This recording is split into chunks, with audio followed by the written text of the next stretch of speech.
My son, you are having nightmares. From the past, hardships will follow, along with betrayal. But during your trial, you will grow stronger. You will fight for those you love. And when all seems lost, the sleeping dragon within you will awaken. Dragon King Chronicles, a new isekai.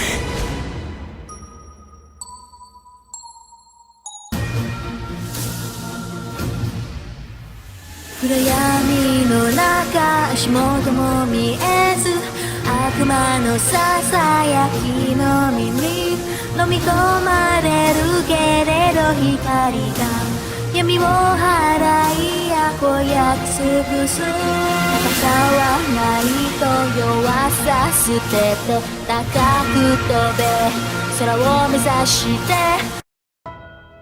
Sleeping Dragon King Chronicles by Kenneth Flanders Jr.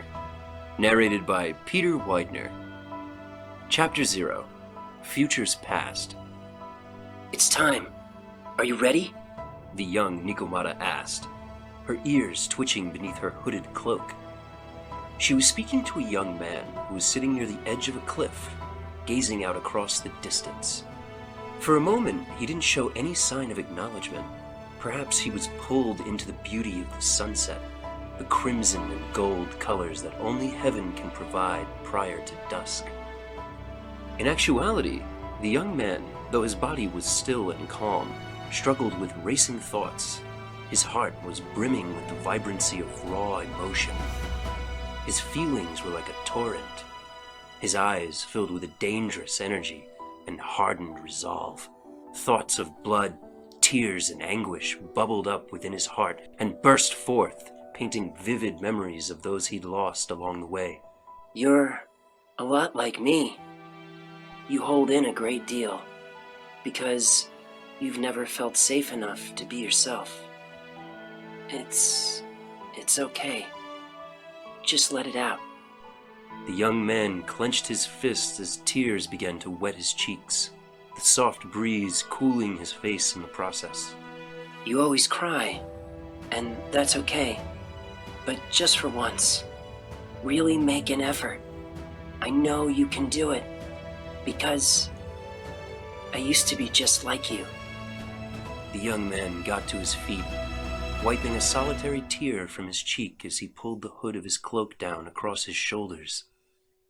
Yeah, let's go. Chapter 1. Waking Sleep. Ryuga! The voice of a woman could be heard screaming, her voice piercing the darkness, though her face was shrouded by darkness. Ryuga could easily discern her identity. It was a person he could never forget, one his mind drifted to with every still moment of the day. Mother! Mother! The young boy reached out, his hands outstretched as the jaws of a large, ominous creature closed in. It was the same dream, lingering memories that often played out in his psyche. He'd had enough, or rather, his heart did. The blaring sound of his alarm clock became more prominent, and soon the young man's eyes popped open. Rays of sunlight filtered through the cracks of his bedroom window, bringing upon him the slow realization that morning had finally come. I hate dreaming, he whispered to himself as he sat up in bed. There he remained motionless for quite some time as he attempted to quiet the stirring emotions now mingling within his heart. Anger, sadness, regret. These feelings piled themselves on until he could do little else but get his day started, as he always did. Breakfast first, always breakfast, then a shower and rush to get dressed. Even with a leisurely pace, he always had extra time to linger about, so much like any other school day, the boy known as Ryuga decided to switch on his television to watch the news.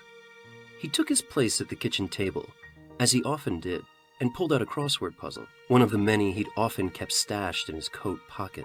He could hear his classmate, Gates, in the back of his mind. "Old man," the customary remark each time Ryuga pulled a crossword out in front of his fellow students. This made him smile a bit, just for a moment. Soon he was on his way. He double-checked before setting out. Backsack, uniform complete, a packed lunch. As he walked to his front door, he paused for a moment, turning to face a picture on the nearby counter. Ryuga bowed his head, offering up a prayer for the dark-haired, bright-eyed woman who was smiling so carefree in the photograph. She was the focal point of the picture, although there was another person with their arm draped over her shoulder. His face was ripped away by the edge. Just the thought of that bastard made Ryuga's blood boil. But this anger only lasted a brief moment as his thoughts turned to his mother once more. "Bye, Mom," Ryuga said, a solemn and sad expression on his face as he swung his overcoat over his shoulder and exited his home. Within minutes, Ryuga was on his way, as were most of the teens in his area. The school wasn't very far, so he and the others from his neighborhood walked to their destination. Along the way, he saw the usual suspects. Linda, a blonde-haired foreign exchange student who was well liked by her classmates. As usual, she had a large group of girls surrounding her. Ryuga called these girls the Hive, with Linda as the queen bee at the center. Next was Ichigo, a tall, skinny boy who wore glasses, and his good friend Gates, a short, warm-hearted, and friendly teen. Gates, whose real name was Ryuji, had been Ichigo's friend since Ryuga could remember. Because the two of them shared such a similar name, Ryuga and Ryuji, everyone in the class called Ryuji by his last name. And then there was Tarad. Tarad was your typical jock, big on brawn, but small on intellect. Like most days, Ryuga just pulled his headset over his ears and continued on his way, ignoring everyone and everything on his way to school. In virtually no time, Ryuga and the others were entering the large gates of their school, Garden Haven Academy. Though the school was considered normal by all standards, it had a reputation for creating students who would go on to excel in life. As such, it had many amenities that other schools would be hard-pressed to obtain. As the students settled into 3A, the homeroom class for Ryuga and his classmates, Ryuga immediately took note of the 2 extra desks in the back row. He thought to himself, just seconds before the teacher entered the room, in tow with 2 new additions to the classroom. "Attention, class," Miss Konami began. "Today we have not 1, but 2 new transfer students. 3A is really growing, Miss Konami was a young lady in her early 20s. Her heart-shaped face was framed by circular spectacles and a jovial smile most times. Her short, bowl-cut hair made her head resemble something of an acorn, which is why many of the students in the class called her Acorn Queen behind her back. Ryuga, however, had no problem with Miss Konami, as she had always been kind to him, perhaps a bit too kind for his liking at times. "First up is Akira. Akira, please introduce yourself," Miss Konami added. Of the 2 students, the young girl known as Akira stepped forward. Her skin was fair, her hair jet black and shiny. In fact, it was the first thing Ryuga noticed about her. Next were her sky blue eyes. They had a peculiar look to them. It was as if he was staring into a kaleidoscope of colors. Immediately, he was drawn into them. Then, their gazes met. It was like a jolt of energy tingling from within. Ryuga became lost for just an instant. He was completely disarmed in that moment as Akira smiled gently, forcing Ryuga to blush. He quickly bowed his head in an attempt to avert his gaze. Just then, the impact of a shock to the side of his desk jolted Ryuga back into reality. Don't get carried away, loser. A girl like that would never be interested in you. It was Jin, one of Tarad's jock buddies. He was one of the people who formed what Ryuga liked to call the Jockstrap Squad. They ate together, harassed and bullied people together. They probably even took shits together. This thought caused a creepy smile to spread across Ryuga's face, which in turn won another insult from a confused Jin. Creep. Ugh. While daydreaming, Ryuga had managed to completely miss Akira's introduction. Next up was the other transfer student. His name was David Jones, a short, chubby kid from America. His face was boyish, which, by extension, made him seem much younger than he really was. The fact that he had freckles also didn't help. Well, 1 out of 2 isn't so bad. 1 beauty, 1 more nerd. Jin whispered to his nearby associates. It was true. David's demeanor, face, really everything about him, did paint him as an archetype nerd. The 2 students took their place in the back row of the classroom before Miss Konami continued. Linda, I'd like you to show our 2 newest additions around for the remainder of the day and help them out. As class representative, it falls upon you. Got it, Miss Konami. Linda said with a beaming smile. How fake, Ryuga thought to himself. She's always like this, two-faced. The day's lesson was much like any other. Ryuga often spent his time staring out of the window, and today was no exception. However, he couldn't help but find his mind drawn to the new student Akira. Occasionally, he would turn to sneak a peek at her. More often than not, Jin's smug face would be there attempting to cockblock, but every now and then, Akira would also be staring in his direction. Each time she would smile, forcing Ryuga to blush as well. Ryuga wasn't really the romantic type. More often than not, he would prefer to choose a vantage point to observe others rather than get involved in class politics. Things were better, simpler that way. After observing the flow of the classroom, there were basically 3 groups of people with any measure of influence: the jocks, the queens, and the used. Ryuga fell into group number 3. The jocks and queens were pretty self-explanatory, but the used? Well, that was a bit different. Essentially, as long as you could provide some service or function to either group, you'd be left alone to a certain degree. Or rather, your experience would be more pleasant. Because Ryuga was positioned next to Jin, and Jin was as dumb as a box of rocks, it put Ryuga in a position to be useful. By allowing Jin to take his homework, Ryuga actually made copies and pretended like Jin was pulling one over on him to inflate Jin's ego. Jin could obtain passing grades. Because Jin could pass tests without studying, Ryuga was able to navigate his school life without much trouble, which is exactly how he liked it. These 3 social groups were sort of like an unspoken hierarchy. Everyone else was just considered normies. And while Ryuga had the mental acuity to navigate this social hierarchy, he simply refrained from doing so. There were many times he'd been approached after having been deemed cool enough, but there was just something that didn't sit right with Ryuga. They just, all of them, seemed so basic. Perhaps it was due to the level of maturity. Ryuga simply couldn't bring himself to care about the things other students his age were worried over. Perhaps it was due to the fact that their home lives were very different. Everyone else had mothers, fathers, brothers, and sisters. Ryuga had empty halls and bedrooms, memories that haunted him in the night, regrets, and only pictures to see him off in the morning.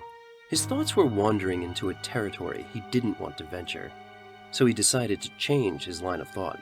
I wonder what group Akira will fall into, he whispered to himself as he gazed out of the window to his left. He wasn't looking at anything in particular. Perhaps he was wishing the sky would open and take him away. Maybe he was seeking some answer for the circumstances of his life. Maybe he just wanted to be as light and weightless as a cloud. Soon it was lunchtime, and Ryuga would have an answer as to his earlier ponderance. Hello? Ryuga was staring out of the window when a female voice pulled him from his thoughts. Hi, oh, hello. Ryuga was surprised to see that Akira was standing next to his desk, a pleasant smile on her face. I noticed you staring out of the window quite often. Is there something interesting out there? Akira said as she leaned over his desk and peered out of the window. No, Ryuga said as his face grew flushed slightly. A sweet-smelling scent wafted over, and though he couldn't place it, Ryuga recognized it as floral. Oh, okay. Well, I just wanted to say hello. I'm Akira, as you know, Akira said as she took a couple of steps back to correct her balance. Ryuga. Oh, I like that name, Akira said as their eyes met once more. Ryuga couldn't put his finger on it, but it was as if her gaze was slowly pulling him in. Akira! Linda's voice pierced the air, completely interrupting the mood. Let's go have lunch, she said, grabbing Akira by the arm and dragging her away before she could even respond. Okay, Akira said as she turned to wave to Ryuga. Don't even think about it, loser.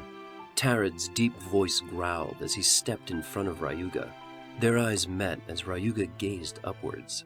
Something about their eye contact seemed to agitate Tarad. Perhaps it was due to the fact that he could tell Ryuga didn't genuinely care one way or the other about his intimidation tactics. Freak. You and your creepy eyes. Tarad said as he folded his arms and turned around to walk out of the classroom with his usual bunch. Ryuga grunted to himself. Truthfully, the last thing on his mind was Tarad or Linda. Even Akira wasn't enough to fully distract his mind, or his heart. 4 days, Ryuga muttered to himself as sadness washed over him while he continued to gaze at the clouds. Chapter 2. Get in where you fit in. As expected, David was rebuffed as he attempted to get Linda to show him around. Not enough coolness points, I suppose, Ryuga thought to himself as he watched the spectacle. In general, the queens were surrounded by the jocks, who acted as sort of a hovering royal guard. Any male who didn't meet the requirements for coolness, as labeled by either group, would be intimidated and possibly beaten into retreat. Somehow, Akira had made her way squarely into the middle of the hornet's nest. In fact, it seemed as if both groups were actively fighting to impress her. Ryuga watched intently for the entirety of the first day as the queen bee regaled Akira with her exploits. Ryuga observed no less than 5 switch-ups in a single conversation. He was convinced that Akira was doing it on purpose to keep the others guessing. Occasionally, as if she could feel his gaze, Akira would steal a glance towards him, always a warm smile on her face as she did so. This in turn ignited a fuzzy spark in Ryuga's chest, but unfortunately, this was usually soured by overwhelming malice being directed his way from the other boys, particularly the jocks. Geez, we're only 15, 16? What's with all the drama? Ryuga would think to himself. Still, he couldn't help but feel secretly pleased. Even Tarad seemed annoyed, and he was known for his cool demeanor, even when he was harassing others. By day 3, it was pretty clear that Akira had absolutely no intention of boxing herself into just one social clique. She would involve herself with Linda during the morning, speak to Ryuga every day before lunch, and occasionally after school, and hang out with both the jocks and the queens after class. And strangely enough, it had become the new norm. This was probably due to the fact that this forced grouping was never actually spoken about. There were no conscious conversations about it, so the subject of choosing was difficult to breach in passing. Perhaps it was simply due to the fact that Akira herself showed absolutely no desire to belong to anyone. In fact, the only person she actively showed an interest in was Ryuga.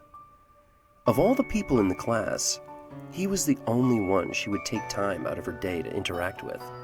Their conversations were always short, but meaningful. During their chats, Akira had managed to learn his middle name, his favorite hobby, reading, and that he was an only child. These weren't necessarily closely guarded secrets. Rather, because he kept to himself, and often rebuffed anyone who tried to get too close, no one in the class knew much of anything about Ryuga in general. On the 3rd day, while on his way home, Ryuga was followed by Tarad and his group, who waited until he turned a corner to accost him. Hey, look who it is. Tarad said so emphatically that Ryuga could imagine the sneer on his face. Still, Ryuga paid him no mind and kept walking. Hey, I know you hear me, you little scrub. Tarad said, placing his hand on Ryuga's shoulder, the same hand that was quickly slapped away as Ryuga kept walking. You little shit! Watch yourself! Benji, The third man in Tarad's jockstrap squad screamed as he lunged forward. Benji pushed Ryuga hard into a nearby wall, pressing his face against the cold concrete before flipping him around forcefully. Tarad wants to talk to you. Don't go ignoring him. It takes 4 people to talk to me? Sounds like Tarad's got a codependency problem, Ryuga retorted. He wasn't exactly sure why he said it in a time like this. It was obvious what was to come. But before the words could be corralled, they were spoken. What the hell did you just say? Benji said as he reared back to punch Ryuga. Stop. I'll handle this. Tarad said, stepping forward as he pushed Benji to the side. Don't get beside yourself just because she makes an effort to talk to you. She's just being nice, you little twerp. If you know it's good for you, you'll keep your hands to yourself. Tarad said, a stern look upon his face. Ryuga didn't respond or even register that he acknowledged Tarad in any way. Instead, he simply stared. Tarad wasn't really sure what he saw in Ryuga's eyes that annoyed him, but there was something about this kid that really agitated him. Just his face. It was like he didn't understand or observe the pecking order. He'd let Ryuga slide because he thought the boy understood to a degree, but perhaps it was time to teach him a lesson. Tarad turned to leave, but it was a feint. Instead, he reared back to catch Ryuga off guard with a swift, powerful punch to the gut. Ryuga was completely unprepared, the blow sinking deep into his abdomen and knocking the air out of him. You little shit! I'll show you exactly where you stand with me. As Ryuga fought to catch his breath, Tarad hit him with a powerful cross which knocked him first to his knees and then to the ground, face first. Tarad followed up with several kicks to the abdomen, adding insult to injury as the pain overcame Ryuga so badly that he thought he'd pass out. Don't break anything. Just bruise him up. Really bad. Tarad said as he stepped back and put his hands into his pockets. The other 3 jockstraps stepped forward and began stomping and kicking Ryuga, who was forced to curl up into fetal position. Several minutes later, Ryuga was barely conscious, his face and arms badly swollen, blood seeping from lacerations and cuts on his hands and arms. Ryuga could scarcely keep his eyes open as he watched the group walk off, leaving him bruised and battered. Soon, he could no longer keep his eyes open, his body racked with pain from head to toe as he succumbed to weariness.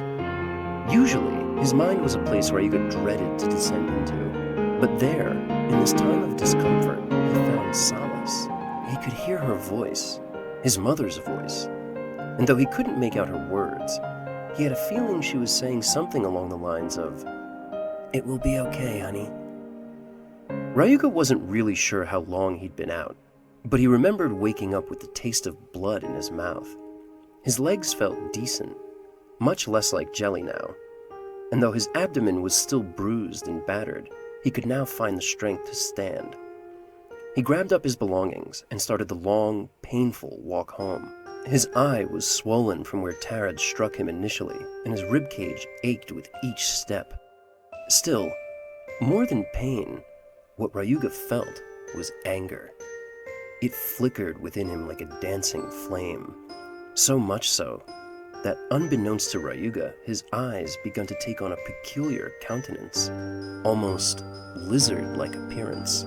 It was normally a 10-minute walk from his home to the school, but today it was well over an hour due to the snail's pace Ryuga was forced to keep. Each step was riddled with pain, which shot forth from every part of his body as he moved. The only thing keeping him on his feet at this point was the desire to make it home. Once he'd entered his house, he could do little else but fall over at his doorstep. He'd expended all of his energy simply getting to the house, but his mind was still racing. Something about the encounter had sent his heart aflutter. It was a different type of emotion, one that he'd never experienced before. Though his body was battered, he felt as if his soul was on fire. Those same classmates, the ones he'd regularly looked down upon for being immature, had ignited within him a sense of being alive, something that Ryuga had given up long ago. At this thought, he turned his head to look up at the picture of his mother, sitting by his front door as always. Her face carried him through many days, and the memories he'd held of her were his only solace through dark times. For him, loneliness was a constant companion. He'd already died inside, and never quite found a way to live or feel again. In fact, he was only alive now because it was a directive from his mother. She wished for him to live on, no matter what. But Ryuga couldn't deny that his days often felt like staring into a spiraling abyss of darkness. A deep and all-consuming hole that swallowed all hope, all protest, and all will to push on.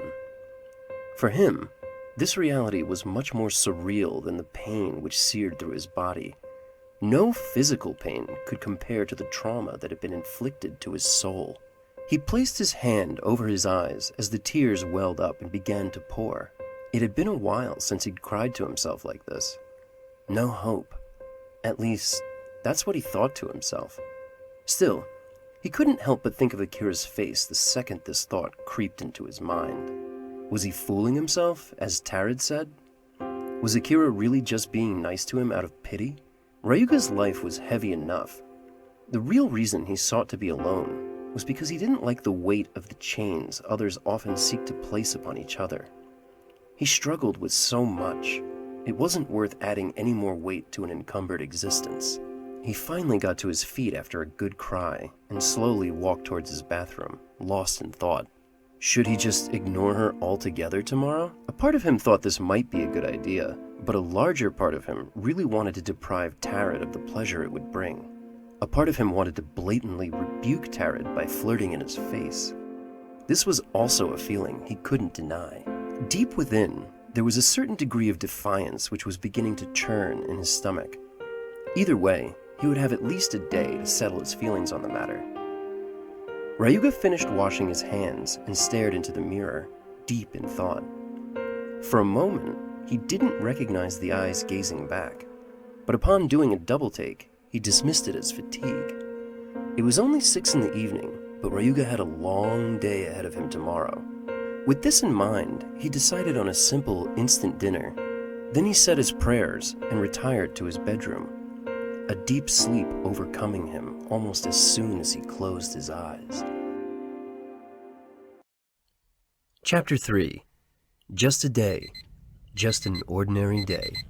Ryuga slapped the button on his alarm clock and sat up in bed. It was rare that he had a good night's sleep without the stress of nightmares, but his subconscious saw fit to give him respite. Maybe I should get into fights more often, he thought to himself as he stretched his body. All that lingered was a bit of soreness in his stomach and jaw.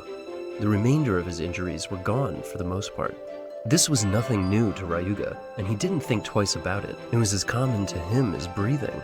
He got dressed and prepared for school, prayed and said goodbye to his mother, then made his way to class as usual. There were a plethora of things on his mind. Strangely enough, none of them in regards to his being attacked by his classmates. Mostly, Ryuga thought about his finances. He wondered if he'd have enough money to do what he needed to later on today. This thought consumed him as he made his way to class. Yeah, man, we put that little clown in his place. He won't be able to walk straight for weeks. He'll think twice now before talking to your girl, Tarad, Benji said as he chuckled and joked with Tarad. The 4 jocks were huddled around Tarad's desk as usual every morning. Oh? Tarad's got a girl? Who is it? Akira asked as she put her fingertip against her lips quizzically. Oh, no one. Benji said sheepishly, unaware that Akira had been within earshot. Akira. Tarad said with a slight smile. Hello, Tarad. Akira noticed someone entering the classroom. Oh, Ryuga. Hey. Akira said, completely ignoring Tarad and instead choosing to meet Ryuga at the doorway. Oh, hey, Akira. How are you this morning? Ryuga said, immediately feeling eyes upon him. What the fuck? How is he even here right now? Do you see him? He looks untouched. Benji whispered to Jin. Dude, there's no way. He should be half dead or something. Jin whispered back. Tarad's mouth gaped open for a moment before he was overtaken by a wave of jealousy. Akira and Ryuga carried on their conversation all the way to his seat. Tarot and his crew's gaze remained glued to their every movement. Ryuga, Linda and a few other people are planning to hang out after class today. Would you like to come along? Akira asked as she sat down in Jin's seat across the way from Ryuga's desk. I can't today. I've got some plans. Ryuga replied as he put his belongings down on his desk and took his seat. Oh, they said you'd say that.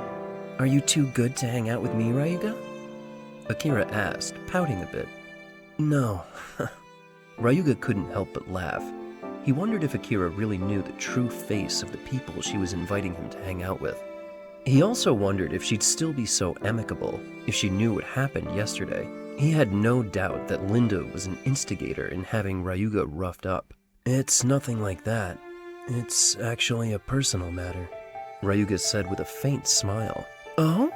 Does someone have a girlfriend? A super secret girlfriend? Akira drew extremely close as she spoke.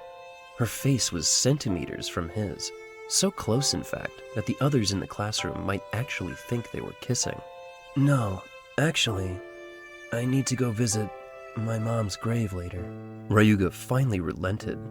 He was always hesitant to tell anyone about his situation, but within the past 3 days, Akira had learned more about him than anyone in his class.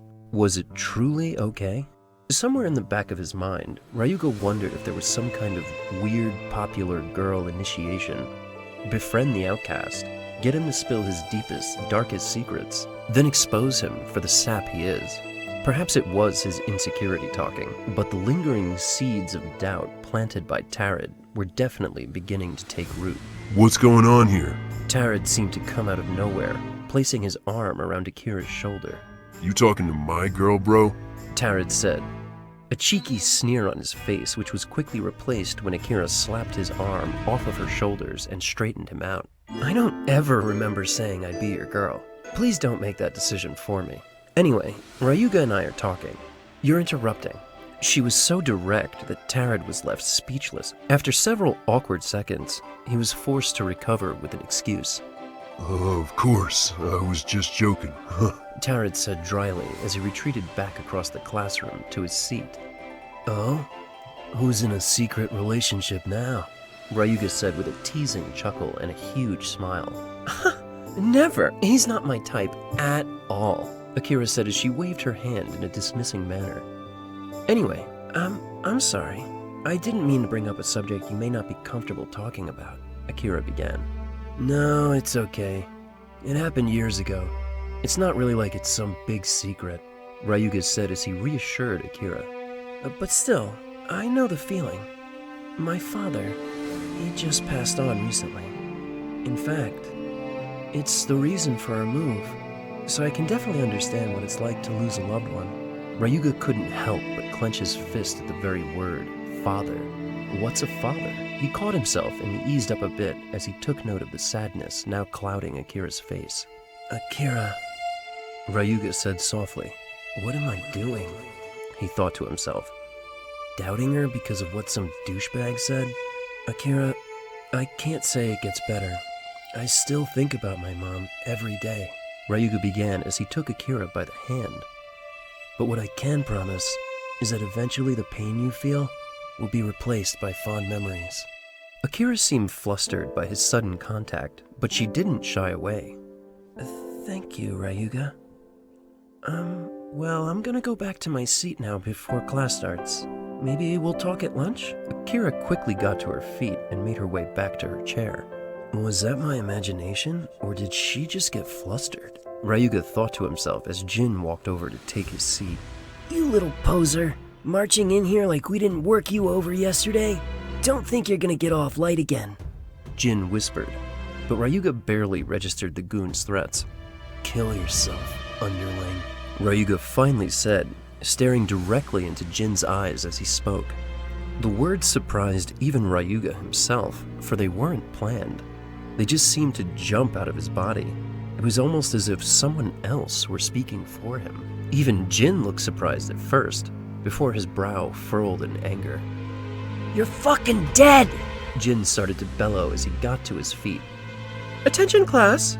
Everyone take their seats. Class is starting. Mrs. Konami's glare was directed right at Jin, who had little choice but to sink back into his seat, grumbling as he did so. Ryuga then shot a glance over at Tarid, whom he'd never seen so angry. A literal vein was popping in his forehead. Next, he glanced over at Linda, who seemed to be reevaluating her opinion of him on the spot. Finally, he glanced over at Akira, who seemed to be fidgeting in her seat a bit as she accidentally dropped her ink pen. Ryuga could do little else but sigh and smile. Somehow, he'd been roped into some weird classroom drama. Chapter 4. Just Trying to Get By. Ryuga was now on a train, headed back to his old hometown, Greenvale. The ride from Gardenvale, where he currently resided, to Greenvale was about an hour commute.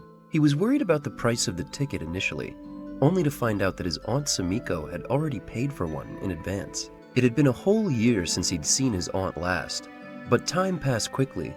Considering all he'd been through, it felt like a paradox. Each day seemed to drag on, but when Ryuga looked back in retrospect, he felt as if time was desperately slipping away from him. Perhaps it was the price of constantly being a prisoner of his own thoughts. Ryuga could do little else but stare out of the window at the passing scenery as he made his way back home. Each year he was allowed to leave school early so that he could pay his respects to his mother's grave. Since the complete trip was over 2 hours in duration, his homeroom teacher, Mrs. Konami, had taken to just giving Ryuga the entire afternoon off for the past 5 years since the custom started. Ryuga's thoughts bounced from his mother to his aunt and then to Akira in no particular order. Each woman embodied a different emotion: sadness, hope, and comfort. A strange trio of feelings which took turns assaulting his heart in various ways. On the best of days, Ryuga would fight with his emotions to avoid remembering something traumatic. But on this day, of all days, he could do little else. Thoughts of his mother's outstretched hands, her voice, her warmth, all of these sensations flooded back as vivid memories which both gave him peace and tormented him in equal measure. But still, this was the least he could do for his mother, and also for himself. To reaffirm his resolve to keep on living, no matter what life might throw at him.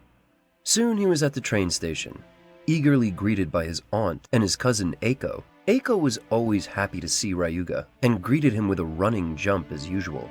This brought a smile to his face. No matter how down he felt, it was nice to be wanted on some level, a feeling Ryuga had long forgotten. The trio were soon in the car and headed back to Sumiko's home. Eiko and Ryuga had a common bond in the fact that their fathers were absent. Unlike Ryuga, Eiko's father was a policeman who died in the line of duty just 2 years prior to Ryuga's mother and her incident. Back then, Ryuga remembered how nice it was to live in the same town as his aunt and cousin. They would see each other most every weekend. Eiko was more like his sister than anything, the sister he'd never had. In many ways, she was stronger than Ryuga. She would always cheer him up when he looked sad and reassure him, despite the fact that he could tell Eiko must be hurting too, longing for her father. Ryuga's father, on the other hand, brought him nothing but misery and anger. He couldn't even think straight at the thought of his father's face, much less hearing his name. Thus, this was a sore subject to be mentioned. After a good meal, the trio then hopped into the car and headed to the graveyard. Both Sumiko and Eiko bowed their heads to the grave marked Sumeraji Ichika, offering their respects. Young Eiko burst into tears, prompting Ryuga to console her a bit before the mother and daughter duo made themselves scarce to give the young man time alone. So, another year has passed. That makes 5 years now? Maybe 4? I'm sorry. I can never remember. Please don't hold it against me, Mom. Ryuga began as he searched for the words. Any words. He wasn't even sure if such a thing had meaning, but it felt right. It comforted him to come and share his thoughts and his life with his mother. So that is what he did. So, you'll never believe it, but I think I met a girl who likes me. She's pretty nice. You'd probably like her. Her name is Akira. She's got really pretty eyes. They remind me of stained glass, or maybe a kaleidoscope? I'm not sure which. They are very deep. They pull you in. School is good. Mrs. Konami is keeping an eye on me. Perhaps a bit too much. I'm staying out of trouble as best I can. Ryuga paused for a moment as the words he truly wanted to share hit his heart. I miss you, Mom. A lot. Every day. All the time. And I'm sorry. I'm sorry I was too young. Too small to help you. To save you. That's actually an excuse. Ryuga said as tears started to stream down his face. The truth is, I should have run to you. I should have grabbed you and not let go. No matter what, I'd rather have died with you than spend another day here without you. But, he said between tears, I'm trying my best. I'll keep going. I'm trying because it's what you asked me to do. I love you. After the words were spoken, all Ryuga could do was bow his head into his hands and let the tears flow. Whoever said the tears would stop eventually was a liar. They never stop. You just learn to cry on the inside. After spending more time with his aunt and cousin, Ryuga finally boarded his train to return to Gardenvale. Oni-chan, take care. Come see us soon. Eiko said as she gave Ryuga a big hug. I'll try, for sure, Ai-chan. Ryuga said as he patted her on the head. Take care of Aunt Sumiko.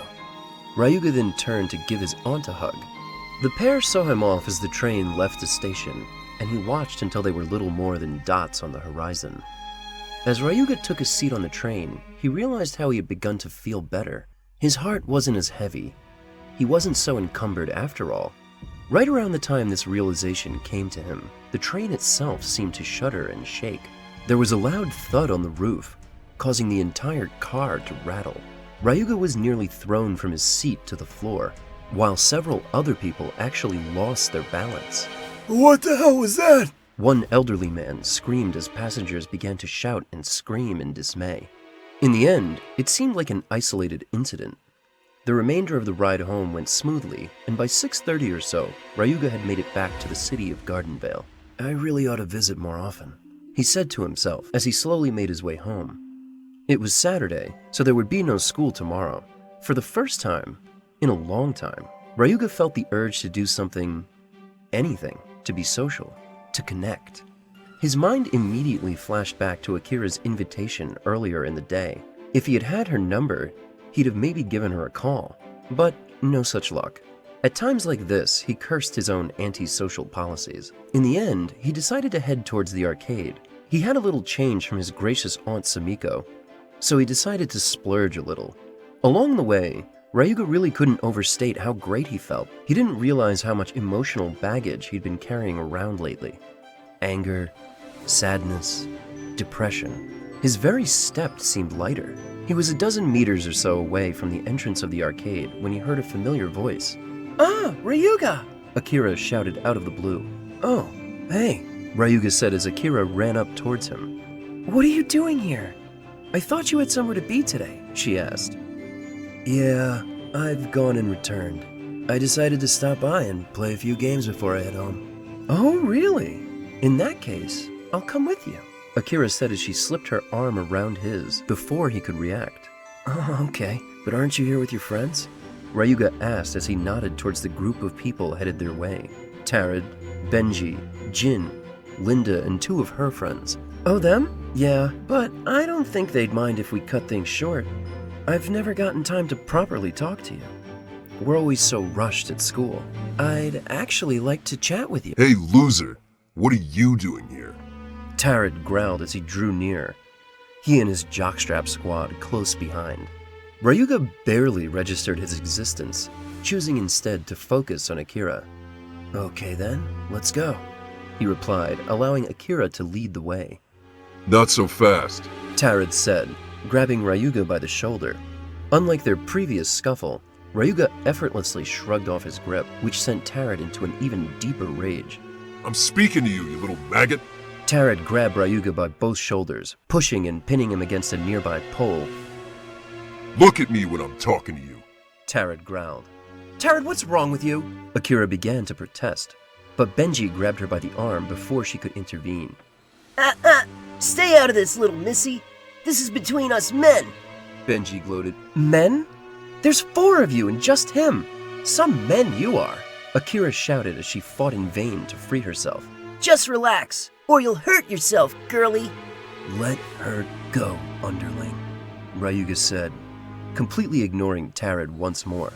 You little shit! Tarad screamed as he reared back to punch Ryuga in the face. For some reason, Tarad's movements seemed to play out in slow motion. It was child's play for Ryuga to brush off the attack, which he did with ease. Weak. I'm in a good mood right now. Don't mess it up, Ryuga said calmly as he finally addressed Tarad. Who the fuck do you think you are? Tarad shouted, lifting Ryuga off his feet and up by his collar. Enough! Tarad, stop! Akira shouted as she clawed and scratched at Benji. Are you really saying you prefer this orphans company over us? Linda finally chimed in. If this is how you are all going to act, yes! Akira responded without a second thought. Linda glanced over at the situation with Tarad, then back towards Akira's pleading eyes. Tarad, let him down, Linda reluctantly said. No way! I won't be satisfied until I smash this little arrogant fuck's face! Tarad growled. Yeah, Tarad, let me down. Ryuga repeated, his voice cold and steely. His eyes had taken on a different tone, and Tarad realized something was now amiss. What the? Oop, too late. You had your chance, Ryuga said as he grasped both of Tarad's hands and squeezed. The sounds of bones popping immediately filled the air as Tarad's grip faltered and he stumbled backwards. Tarad's face was contorted in pain and disbelief. What the hell did you just do, you freaking loser? Benji shouted, finally releasing his grip on Akira as he dashed towards Tarad, who was now writhing on the ground. Tarad! Oh my god, Tarad!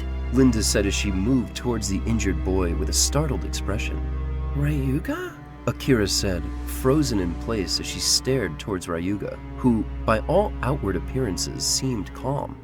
However, she got the impression that he was anything but. In fact, her senses were screaming, suggesting that something terrible was about to happen. Akira had just quickly resolved herself to rush to Ryuga's side when all hell suddenly broke loose. Chapter 5. A Taste of Terror. Akira dashed forward. Her plan was to grab Ryuga by the hand and make a quick escape. Things were quickly spiraling out of control, and they would only get worse at this rate. Ryuga! Akira shouted as she moved, hands outstretched. But what she saw was enough to make her blood run cold. What's that? Akira said, stopping in her tracks as she pointed towards Ryuga. You crazy piece of shit! You broke his hands! You just cost the basketball team our shot at nationals! Benji screamed as he got to his feet. He dashed wildly towards Ryuga, intent on striking the boy with all of his might, but he never made it. Just as the punch was about to make impact, Benji's arm went flying. The spray of blood mist spattered all over both Ryuga as well as Benji. Both struggled to understand exactly what happened, but only one person there realized what was going on. Oh my god, Ryuga!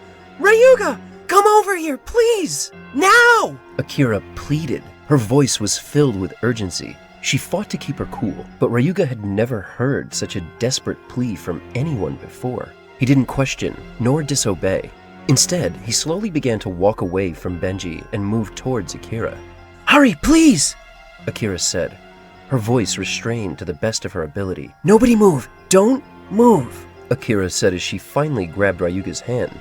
Ryuga immediately noticed her eyes, which were wide and had taken on a purple tint. Akira's breathing was wild and unsteady, as if she were fighting to take even breaths. What? Benji finally said as he tried to register what happened. What did you do, you fucking psycho? My arm! You took my arm! Benji! Benji, stop! Benji!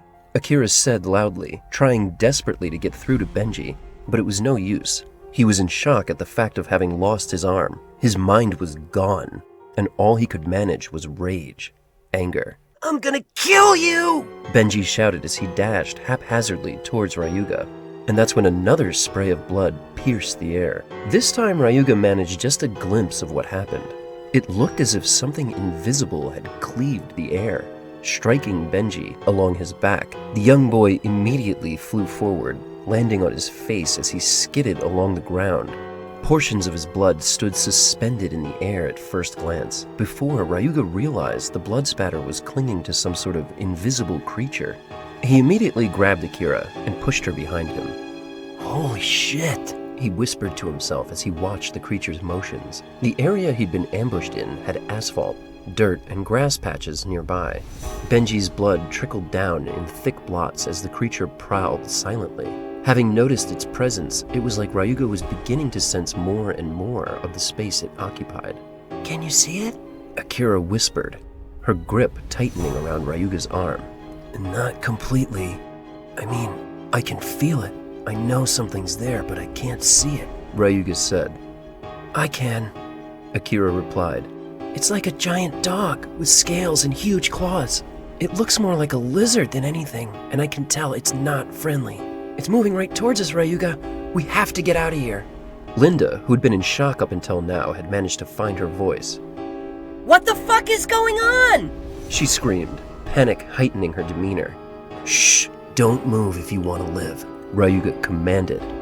You did this! What did you do to Benji, you damn psycho? Linda began to shout and scream as tears streamed down her cheeks, and that's when the creature reacted, lashing out and clawing at her swiftly. The blow was little more than a cat's paw, a playful swipe that any kitten would use to swat away a toy. And yet, the force of the blow both broke Linda's arm and knocked her several dozen feet away. She landed with a hard thud, face down, unconscious. The two girls next to Linda immediately screamed out and turned to run. Wait, don't leave us! Jin screamed as he too made an effort to run. Ryuga, Tarid, and the remaining Jockstrap Squad member watched in horror as each of them were mowed down mercilessly. Akira could only watch as the creature bounded towards them, clawing each of her classmates down with ease, sinking its teeth into the boy and cleaving the head from the girl's shoulders. Help me! Tarid, help! Jin pleaded as the creature snapped his body in two and tossed his corpse to the side. "I think I'm going to be sick," Ryuga gasped between gulps. Akira was too scared to move, paralyzed by the sight before her. "Where is it?" Ryuga asked, but Akira wouldn't speak, as if her voice was trapped in her throat. "Akira!" Ryuga repeated desperately, but to no avail. Akira's only response was to whimper, and by then it was too late. Ryuga could feel the heat from the creature's breath as it bared down upon them. His mind was now racing. With Akira paralyzed from fear and half the people here torn to shreds, was there anything he could do to survive the situation? Based on how quickly the creature pounced upon its classmates, there would be no way to escape. Perhaps if they could run inside, but even that seemed impossible. "Damn it, just when my life was getting good," Ryuga thought to himself as he clenched his fist. "Akira, I want you to run and don't look back," he said as he mentally prepared himself for what came next. Ryuga, I can't. My legs won't move. I'm so scared. Akira said, tears streaming down her cheeks as she buried her face into the middle of his back. "It's okay. I just need to hold it off for a few minutes. If you can run towards a building, I think you can do it," he whispered. Heat from the creature's body revealed just how close the invisible threat had come.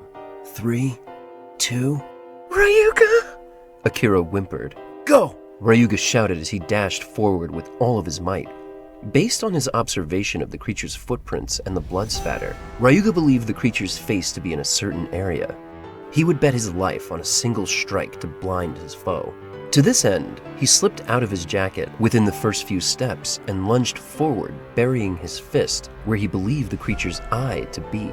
His estimate was rewarded as he felt his fist strike something soft, no doubt his target.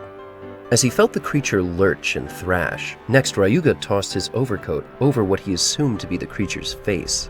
With this, he felt satisfied in buying Akira enough time to escape. He turned to run himself, only to realize Akira had never moved. She was frozen in place, too petrified with fear to even flee. "Akira!" Ryuga reached out to the young girl, only to be swatted hard by the creature's massive claw. Ryuga could feel the wind knocked out of him as large, sharp claws dug into its body and lifted him off his feet. For a moment, all he could see was the clouds as Ryuga spiraled upwards into the sky and landed on the ground with a hard thud. As the injured young man fought to breathe, all he could do was behold the sight before him. Somehow, the creature's camouflage had been undone. Its left eye was bleeding profusely from his strike, and much like Akira described, the creature looked like a very large dog in some aspects. Unlike a dog, however, it was covered in greenish-blue scales which resembled armor plating more than anything else. The creature's reptilian face reminded him of a dragon, at least what a dragon could be imagined to look like. Its other black and red eyeball focused on Ryuga for just a moment before turning its attention towards Akira. No! Ryuga thought to himself. He tried to speak, but the words wouldn't come out. No doubt one of his lungs might be punctured. All strength escaped him as he watched the creature begin to draw closer to Akira, skulking towards her, its intent to kill made plain for all to see. Akira could do little else but stand planted in fear, her arms covering her face as she sobbed. Akira, I'm sorry. I don't have the strength. I can't do anything. I can't. It was around this time that Ryuga's memories began to replay in his mind. During this time of distress, he thought about his mother most of all. Perhaps it was being on the verge of death that unlocked the memory. Or perhaps it was the desperation he felt. Ryuga began to recall, in detail, the night his mother died. The images came in flashes, and one thing that stood out to him was a silhouette skulking in the darkness. Jaws which closed around his mother as her arms stretched out to his, her face as she shoved him away and the creature dragged her away into the night. A creature that looked just like You. It was you, Ryuga said as he got to his feet, tears streaming down his face. You killed her. Ryuga could feel his control slipping. It was as if a great power was flowing into him, consuming and swallowing him whole. The immensity of it was comparable to a vast ocean of stars. Suddenly, Ryuga was in a dark, empty place, foreign, yet familiar. He glanced around, unsure as to what actually happened, and after a few seconds, he realized that he wasn't alone. You're not supposed to be here yet. A child's voice said, causing Ryuga to turn around. There, in the midst of all the darkness, was a young boy. He looked to be no more than 6 or 7 years of age. Unlike most children, 2 small horns protruded from the navy blue hair which covered his head. He was dressed in something out of an old martial arts film, like something a monk would wear. The moment he laid eyes upon the small child behind him, the kid leapt upwards and plucked Ryuga's forehead. In that instant, he felt an immense force pushing him backwards. It felt as if he was being forced through the cosmos, as an intense pulling sensation drew him back to his senses. And just like that, he was standing next to Akira again, confused. Ryuga, are you okay? Are you back? Akira said, a look of concern on her face as tears streamed down her cheeks. What happened? Where is it? He said, frantically gazing around. It was then that Ryuga noticed the creature lying in a heap on the ground, several meters from where he and Akira were now standing. What? I don't understand what's going on. Ryuga said as Akira rushed to hug him, burying her face in his chest, a sign of her relief. Ryuga searched his mind for any recollection of the missing time, but he couldn't recall anything. Akira was in no state to answer, and it seemed the danger had passed. I was so worried. You looked so angry. Akira said suddenly as she gazed up at Ryuga. Ryuga began, but he faltered when he saw the look of concern in her eyes. He recognized the meaning of that look so long ago from his own experiences. It was the look of someone who was scared of losing something precious. I'm sorry, Ryuga said. It seemed appropriate, although he couldn't quite piece together why. The two shared a long moment in which they simply stood, embracing each other. It would have been quite nice if it weren't for the blood and death surrounding them. Still, he felt he owed it to Akira in some way, so he continued to indulge her. Ryuga couldn't help but feel a sense of unease. After a few moments, his senses proved accurate. It's not dead! An injured Tarad screamed as he struggled to get to his feet and run away. What? Ryuga shouted, once more placing Akira behind him. Indeed, the creature had now wobbled to its feet and was moving towards them, or at least attempting to do so. There was a large chunk of flesh which appeared to have been clawed out, missing from its side. It was all the creature could do to crawl towards them. Let's get away from here, Ryuga said as he took Akira by the hand. The two began to run, but by then it was too late. The creature, sensing that they might try to flee, had already prepared its final surprise. It began to glow, enveloped in a bright white light as electricity began to surge and crackle across its skin. In an instant, this light expanded into a massive sphere of light, capturing everything around it within its influence. In the blink of an eye, they had both been swallowed by the creature's devious blow. Chapter 6. Gone Too Soon. I know that the past 2 weeks have been a roller coaster ride for all of us. I just want to thank everyone in the homeroom class who contributed to the care package. I'll be going to deliver this to your classmates who were involved in the incident later this afternoon, Miss Konami said as she looked out across her class. The students' faces had grown sullen, serious, but such was to be expected given everything that happened. Nearly 1/4 of the classroom disappeared in a day. Anyone would have a hard time coping with something like that. Miss Konami continued on, speaking to her students about valor in times of heartache and the importance of speaking about their emotions. The truth was, she hadn't even fully come to terms with her own feelings on the incident. It was something unexplainable, with no clear answers and only sorrow. Even for her, as a teacher, there was a degree of anxiety every time she thought about the faces of those students she would no longer see. Many of them she felt needed attitude adjustments. She couldn't count the number of times she wanted to lecture or strangle half of them, but all that seemed so pointless now. She finished her speech just as the bell rang, and she plastered on her best smile of comfort as she watched each student leave the classroom. There on her desk were 2 rather large gift baskets filled with various items: books, cards, candles, flowers, and fruits, both filled to the brim, symbolizing condolences and well wishes from the classroom. This might be a lot harder than I thought, Miss Konami whispered to herself. There was no telling how long she stood at her podium, her thoughts carrying her away, but the voice of another teacher quickly pulled her back to reality. "Kaid, are you okay?" It was the voice of the teacher from 3B next door, Mr. Grimm. Ah, yes. Sorry, I was just spacing out a bit. I'm fine. Thanks, Jonathan. I see. Did you need something? Miss Konami asked as she walked over towards her desk and put away her lesson planner. Oh, I was actually curious if you wanted some company. You know, for your visit to the hospital. Mr. Grimm mentioned as he closely scanned Kaid Konami for some sort of distress or repressed emotional trauma. That's very thoughtful. Normally I'd take you up on that offer, but I've heard that both of my students have been exhibiting extreme trauma.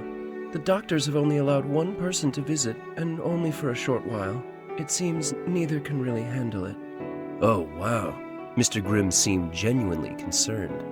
Well, I'm here. You know, if you ever just want to talk. He nodded, lingering in the doorway for a few moments longer before departing. Thanks, Jonathan, Konami said softly as she stared down at the care baskets. It wasn't long before Miss Konami made it to the Gardenvale Hospital, where 2 of her students were currently being held. The car ride was short, but the time was enough for Kaid to steel herself for what she had to do. She needed answers. She needed to make sense of the situation, to understand why, and for that, she would need to push 2 broken youths. As with all things delicate, if too much pressure is applied, they tend to break. Miss Konami knew this, having suffered losses herself, but only these 2 students were present at the scene. With 3 of her students presumed dead or missing, 6 in the morgue, and only 2 survivors, she simply had to have a clearer understanding of what transpired. Miss Konami took a deep breath as she stood before the doors to the hospital, staring up at the 4-story building before her. The sky seemed strangely somber, as if nature itself moved to match the mood of the day. Internally, she was beginning to panic. Was this really right? Why would she, a teacher, be able to glean information that the law could not? Either way, she would have to deliver the class gifts, but she found herself desperately searching her logic for a reason to defy the flickering fire of anger within her heart. These are my students. They are my responsibility. Why did something like this happen? Did I let a situation go too far that I should have reined in? I need to know. Her motivations defied all logic. And so she steeled her heart and resolved to do what was necessary. Soon she was on the 4th floor, where both students were being kept. Miss Konami couldn't help but notice the twinge of pity and sadness on the nurse's face as Kaid mentioned which rooms she'd be visiting. Was it really that bad? Had Kaid not prepared herself properly for this? Either way, she was here, no turning back. As she came to room 403, Miss Konami found herself biting her own lip out of sheer nerves. The door was open, and from her position in the hallway, Konami could see the young girl in the bed, staring out of the window. There was a gentle breeze blowing, perhaps the only comforting thing about the visage. Linda looked so frail, so weak, as if she could float away on the wind. Her right arm was completely covered in cast. The treatment had even extended to her shoulder blade as well. Linda's normally vibrant skin was pale. Her blonde hair seemed to have taken on a grayish tint now that Miss Konami got a proper look at her. Linda? Miss Konami said softly as she walked just inside the doorway. For a time, Linda didn't seem to notice, but eventually she turned to face her teacher. Miss Konami, Linda said with a faint smile. when did you get here? She asked. Oh, just now. It hasn't been long. May I sit with you for a while? I brought you some things. Miss Konami added as she stepped into the room. She had no intention of being dismissed regardless of what Linda said, but the young girl made no protest. Miss Konami had no clue where to begin. She'd been in contact with a few friends who worked in the hospital. For the most part, she understood the state of both of her students to a degree, but seeing it was a whole different matter. It was as if Linda was a shell of her former self. It was here that Konami struggled to really breach the subject with her student. She had absolutely no way to ask what she wanted to know. Instead, she decided to test the waters. She began by showing Linda the items in the care package and reading cards from all of her classmates. It was here that Miss Konami was hit with a bit of unexpected truth. They're such good people, even though I was rotten. And I treated most of them like shit. Linda responded without a sign of emotion. Miss Konami could do little else but to agree. After all, it was no secret that Linda was indeed the Queen Bee, and the B did not stand for B. Still, since Linda seemed to be in an honest mood, Miss Konami saw it as her chance to venture further towards her goal. Linda, as you may know, I was Ryuga's guardian while he lived here in Gardenvale. At the mention of Ryuga's name, Miss Konami immediately felt the mood change, as if Linda had withdrawn into herself. Linda replied, her voice low and monotone. I'm not angry at you. I understand how high school can be. I was young once. I get the group dynamics.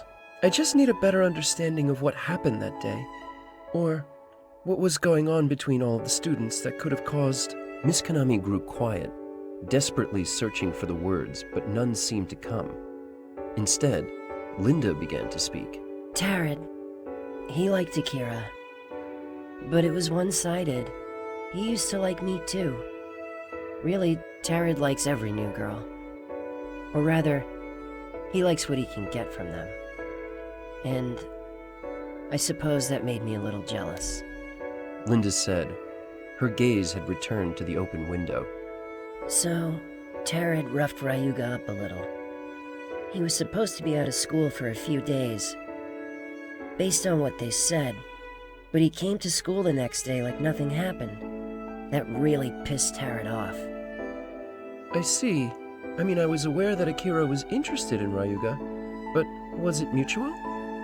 Linda was quiet for a few moments before she continued. It's really funny.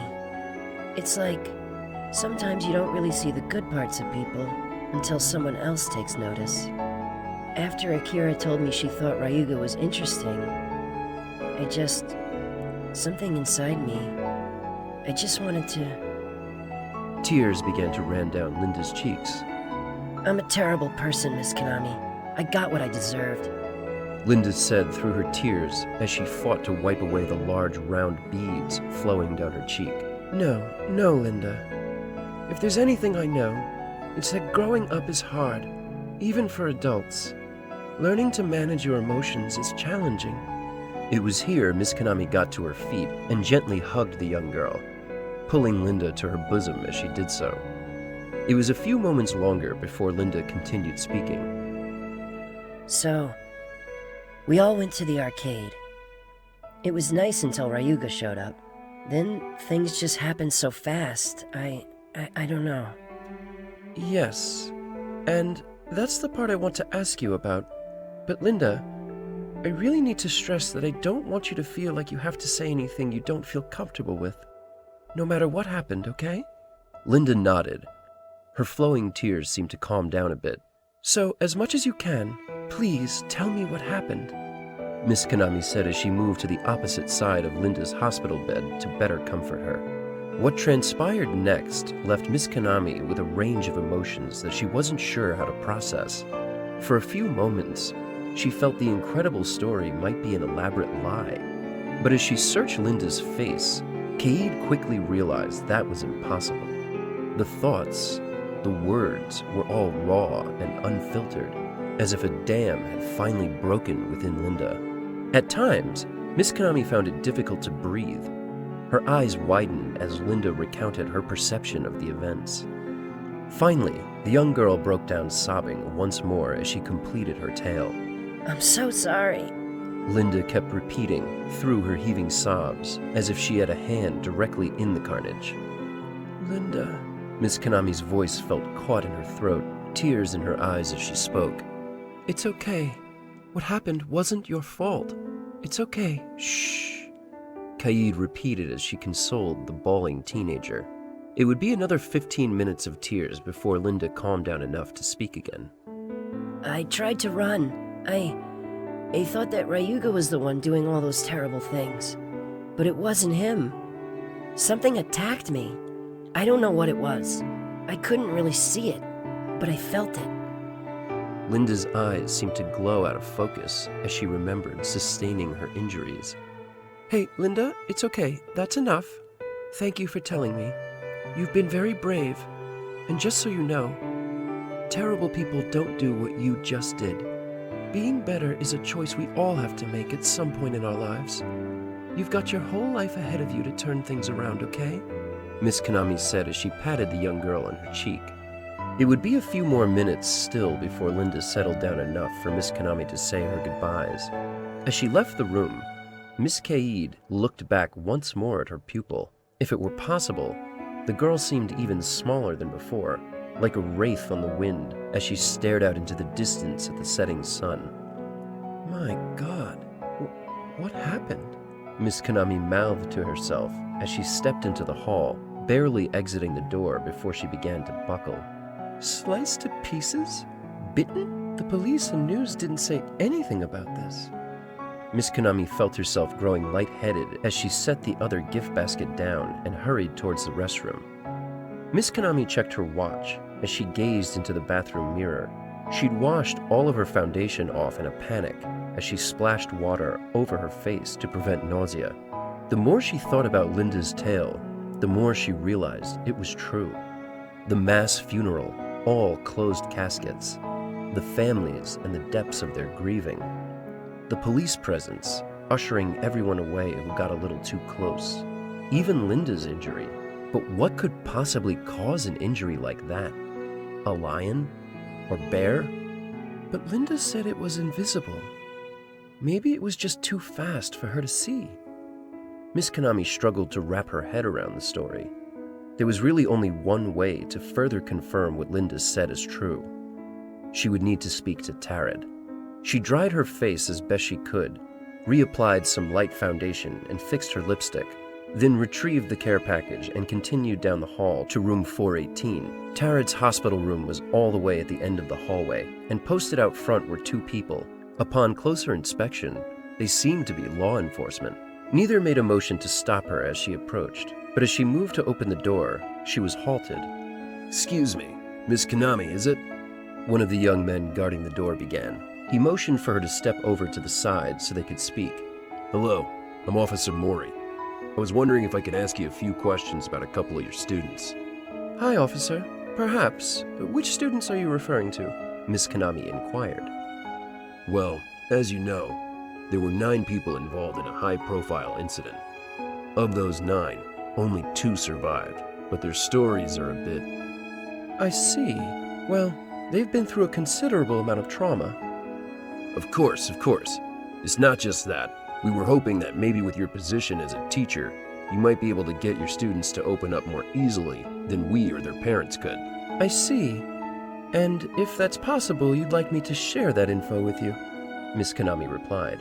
Her face was pleasant, but in the back of her mind, she could only imagine Linda's description of Benji's arm being severed. Yes, exactly. We'd greatly appreciate your help on that matter. But truth be told, that's not the only reason I pulled you aside. Officer Mori continued. You see, Tarrant has developed a very extreme case of PTSD and possible schizophrenia. He believes that shadow creatures are lurking, coming for him at any time. Because of this, the only way to keep him calm is to have round-the-clock security. That's... Miss Konami seemed at a loss for words.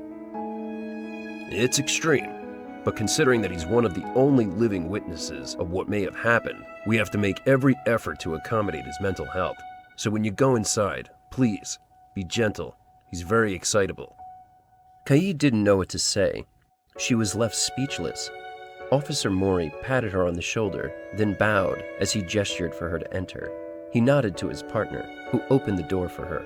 Taryn, your homeroom teacher, Miss Konami, is here to see you, the other officer announced, then nodded for Konami to enter. As the door opened before her, she immediately noticed a stark contrast to Linda's room, which was open and well lit. Tarad's hospital room was completely dark. The normally thin curtains had been replaced with thick drapes designed to repel all light. Miss Konami, hurry up and come in before they follow you. Tarad's voice came from the far corner of the room. It took a moment for Miss Konami's eyes to adjust to the dim environs, but then she noticed the boy huddled in a corner. Only a sliver of light pierced the window, and even that seemed too much for Tarad. The officers closed the door behind her, and for the first time, she realized that even the glass pane had been covered with construction paper. Tarad? Miss Konami said, suddenly feeling uneasy. Shh, come closer. Tarad whispered. What else could she do but obey in this instance? She walked as quietly as she could, setting the gift basket down at her feet before taking a seat next to the young boy on the floor. As she drew near, she realized that both Tarad's hands were set in a cast, dozens of small pins protruding from both.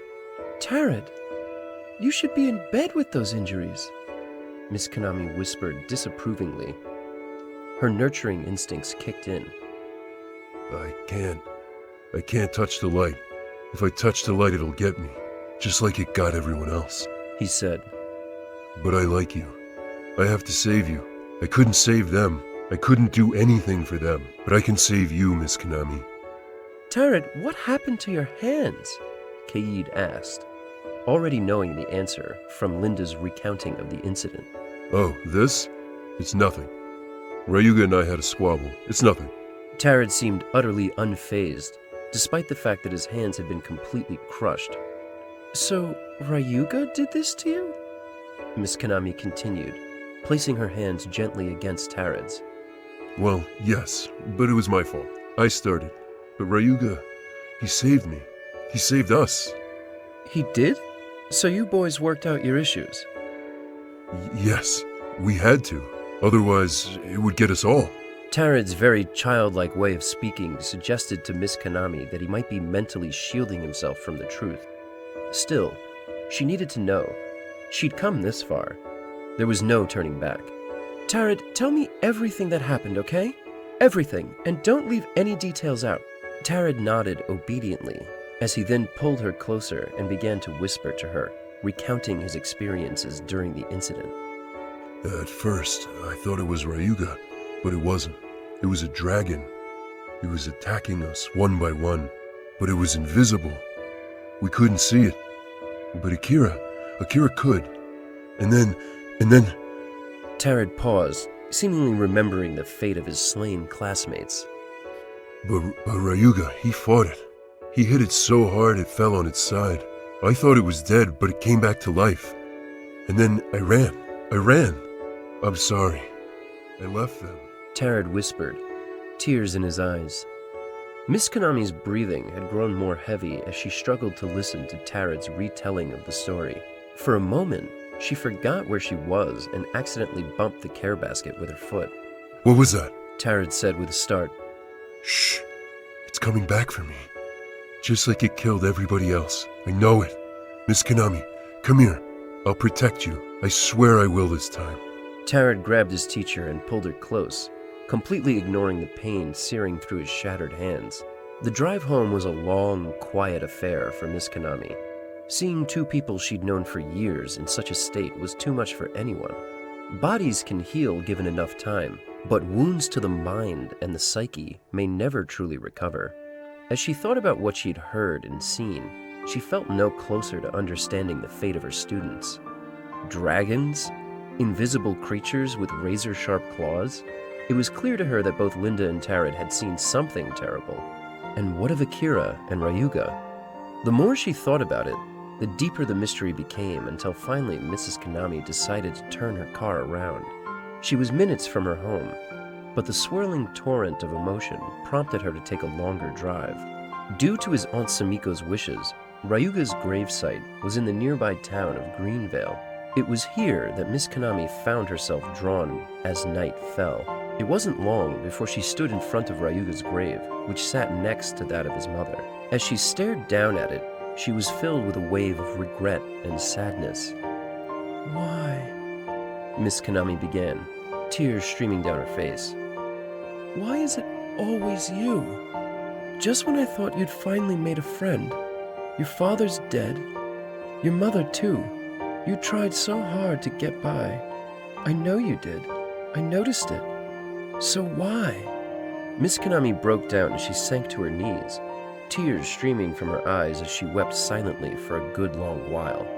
Dear God, if there is such a thing, please let Ryuga have a measure of happiness, wherever he is. Miss Konami prayed as she finally dried her eyes. She bowed her head to the trio of headstones once more, one for Ryuga, his mother, and his father. Finally, she made her way to her vehicle, a somber wind carrying away the last of her tears. Chapter 7. The Squirrel Girl Sensei. Her feline ears perked up at the sound of commotion. She couldn't immediately place the sound, but it was enough to spark her curiosity. She placed a fistful of herbs and roots into her waist pack, and then decided to take a break from the boring tasks of flora hunting. A little bit of adventure, She said to herself with a smile as her tail curled slightly. Soon, the Nekomata was dashing through the forest, and a few moments later, she was faced with a sight she'd never seen. What is it? It smells strange. She sniffed the creature lying before her. She could tell it was still alive, unconscious by the sound of its rhythmic breathing. I wonder what Sensei would say about me bringing home some strange humanoid. The cat girl put her hand up to her chin in thought for a few moments as she cocked her head to and fro. Ultimately, she decided, Why not? She scooped up the curious humanoid creature and hoisted it over her shoulder effortlessly. Its tattered clothes reeked of fresh grass and blood. Soon, the young cat girl was off. Her quick, agile movements were a thing of wonder, even while carrying an unconscious passenger. As he opened his eyes, Ryuga could feel his body revolting against him. It had been a while since he felt so sore, so drained. His body felt heavy, as if he'd used all of his energy to the brink. It took him a few moments to open his eyes, but the first thing he noticed was a thatched roof, seemingly made of straw no less. It took a moment for him to realize that he was in a foreign environment.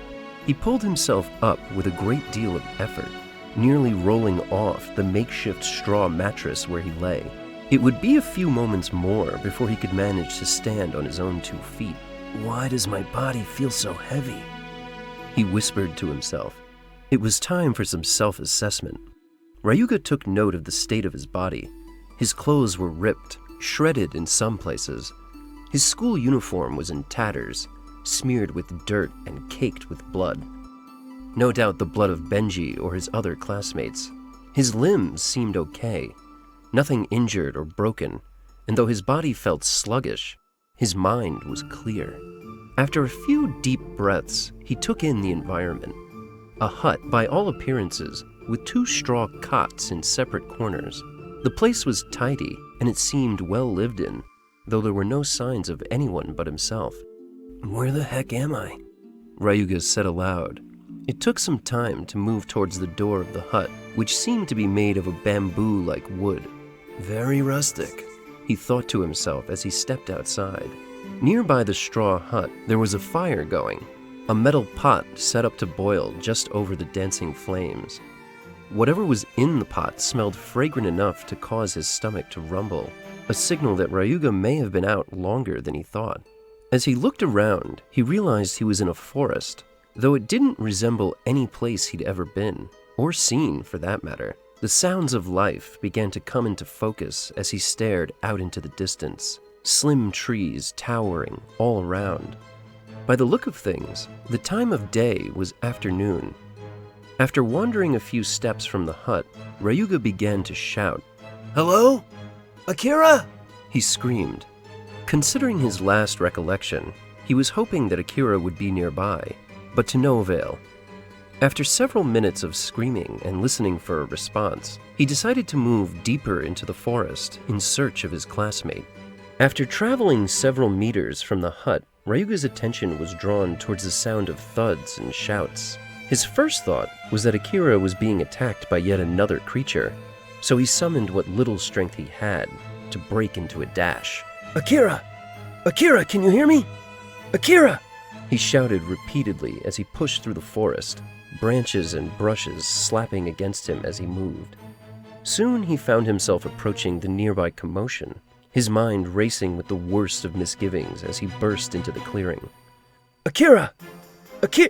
For a moment, Ryuga didn't realize what was happening. Before him, he saw 2 humanoid figures locked in battle. One resembled a very short, or perhaps rather large, squirrel. The other looked like a cat girl, complete with neko ears, claws, and a tail. The 2 seemed much too focused on their battle to take note of Ryuga, who simply stood there, mouth agape.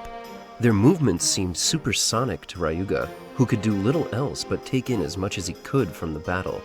It seemed as if the cat girl had an upper hand. She was much more aggressive with her strikes. Looks were deceiving, though.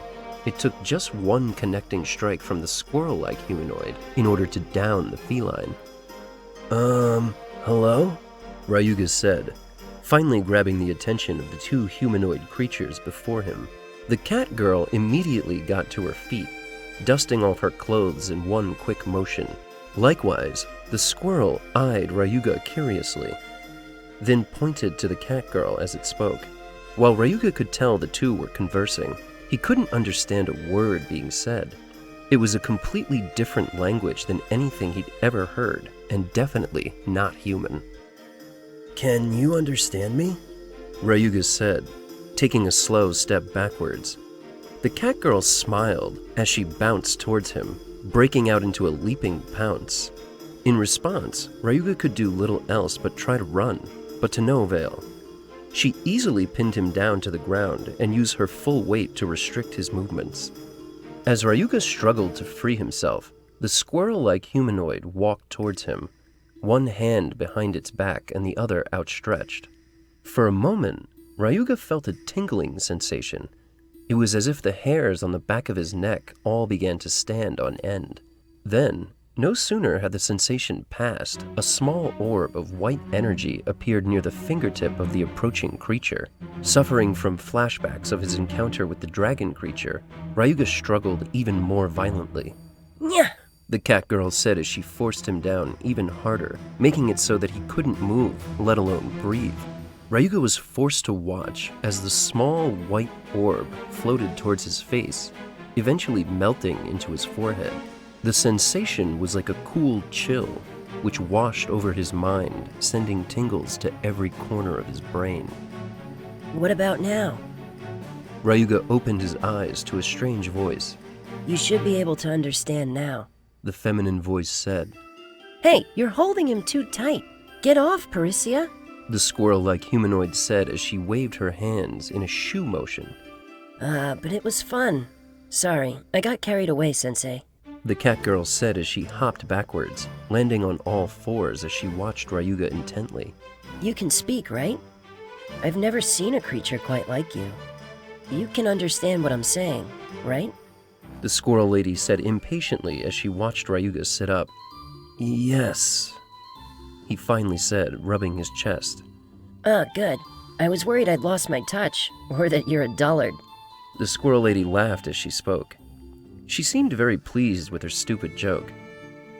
I have so many questions. I have no idea where to begin, really. Ryuga said as he sat down before the two creatures. They didn't seem all that dangerous. Though he quickly realized escape would be impossible, it might be better to use words at this point. You may ask. The squirrel lady said, placing both of her hands behind her back as she spoke. She could be no taller than 3 feet even, but her puffy, billowing tail reached slightly higher behind her back. By contrast, the cat girl was around the same height as Akira. Where am I? Ryuga began. Nope, there's something you've forgotten first. Have you no manners, smelly creature? The squirrel replied, dismissing his question. Ryuga squinted his eyes, confused by her response. Introduce yourself, Stinky. The cat girl said as she watched Ryuga intently. I'm sorry. I did forget my manners. My name is Ryuga. May I have your names? Imelda. This is my student, Parisia. The squirrel lady known as Imelda responded. Hello. Can I assume you two were the ones who brought me to this place? Ryuga then asked. This one did. You should thank her. She found you in the nearby forest a few days ago. Days? I've been out that long? Seems so. Mind telling us what you were doing in the middle of a dangerous place like this? Passed out all by your lonesome? Imelda then asked. I wasn't alone. I was with someone. A girl by the name of Akira. She's shorter than Parisia here. Dark hair and unique eyes. Have you by chance seen her anywhere? Imelda glanced over at Parisia, who seemed to be lost in thought before replying. Nope. And there you have it. Imelda replied. Damn it. I have to find her. If this area is dangerous and she's all alone, I definitely have to find her. Ryuga said as he began to get to his feet. Well, I can understand the desire for you to look for your friend, but I don't think it's possible for you. Imelda said as she began to size up Ryuga. She stepped forward and peered at him very closely. Ryuga noticed the retina of her eyes. Each was slightly different. Yep, you definitely die. You're weak. Super weak. Imelda said a few moments later, turning her back to Ryuga. That may be true, but no matter what, I absolutely must go. Could you please take me to the place you found me? If this girl, Akira, was anywhere near the area where we found you, I believe Parisia would have found her as well. She has pretty uncanny senses as a Nekomata. Imelda said casually. But if you insist. Imelda continued, turning to face Ryuga once more. There are a few things we need to do first. We'll head back to my home. Follow me, Ryuga. Parisia and Imelda began to walk back the way Ryuga had come. Reluctantly, he followed, his mind racing as to the fate of Akira. Chapter 8. The Cat Girl Cabbie. Let's walk while we talk, stinky humanoid. Imelda said as she led the way. So, what are you? I've never seen your kind before. You look very strange. No tail, no wings, no fangs. What are you? Ryuga wasn't entirely sure how to answer the question. No fangs? No tail? Well, it was true that he was now traveling with two beast-like humans. She did have a fair point, as strange as this seemed to him. He had to admit that he probably seemed more foreign to both of them. I'm a human, Ryuga finally responded.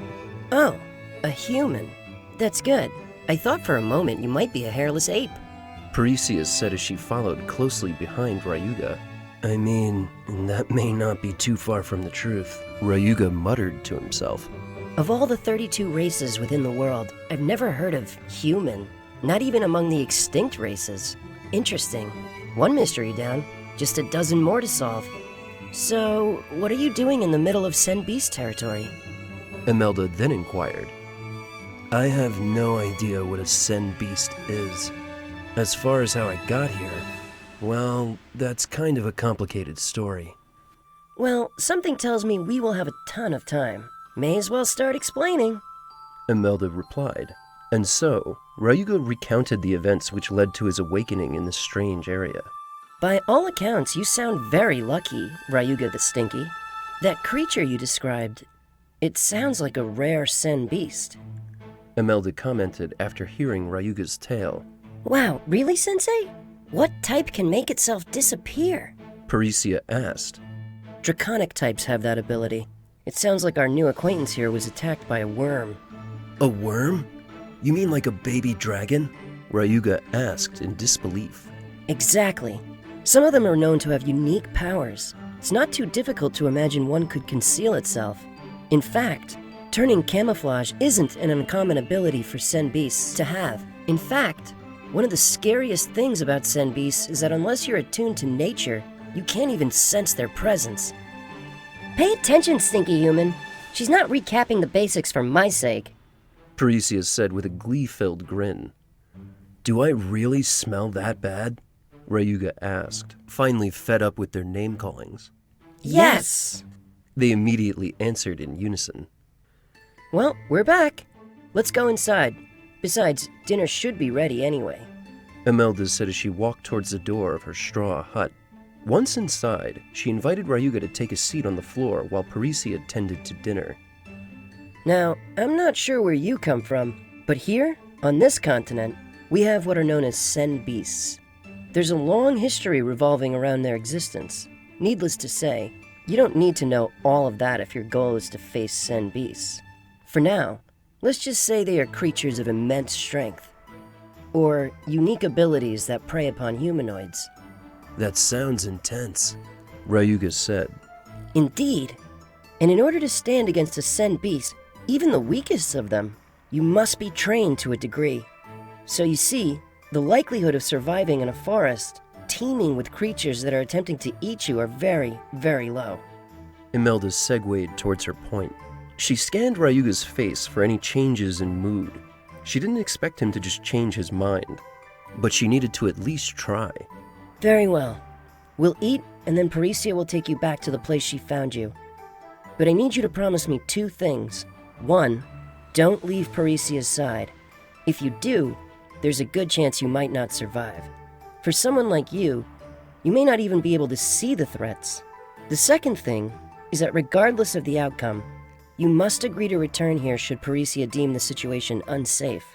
The request seemed reasonable, but still something didn't sit well with Ryuga. He had just gotten close to Akira. He must find her, at all costs. I agree. Good. Now, while we wait for the food, go wash. You smell terrible, human. Imelda said as she pointed to the corner of the room containing a wooden bucket. Ryuga ended up scooping his own water from a nearby well and using a hard bristle brush to scrub. His clothes were indeed caked with all manner of grit, and he imagined that to an animal he would have a very pungent odor. Imelda poked her head out of the window to toss some martial arts gi out to him. It matched what Parisia was currently wearing, now that she'd returned to the hut and gotten comfortable. By comparison, his outfit seemed older and tattered in several places. The fit wasn't bad, little snug in some areas, but very comfortable. He decided to leave his uniform outside, even his shoes, as they still needed to be cleaned. When he finally returned to the hut, both of his new acquaintances were already digging into their meal. What's this? Stew. Imelda replied between mouthfuls. The dish was presented in a wooden bowl. The broth was a purple color, and there seemed to be large chunks of what appeared to be vegetables floating around in it. Not hungry? Parisia asked as she watched him eye the food. It's not that. I've just never seen any of the ingredients in this dish. What are they? Imelda said to herself before answering. Vegetables, various types, most for spice and some for nutrition. All tasty. Give it a try. She said as she motioned for him to sit. Ryuga did as beckoned and took up a nearby wooden spoon. Indeed, the food smelled savory, but he couldn't identify the scent or any of the spices wafting from the bowl, nor could he recognize any of the vegetables. He ventured a taste and was pleasantly surprised at the flavor bursting in his mouth. It reminded him of beef stew, but as far as he could see, there was no meat in the bowl. This is tasty, he said as he spooned another bite into his mouth.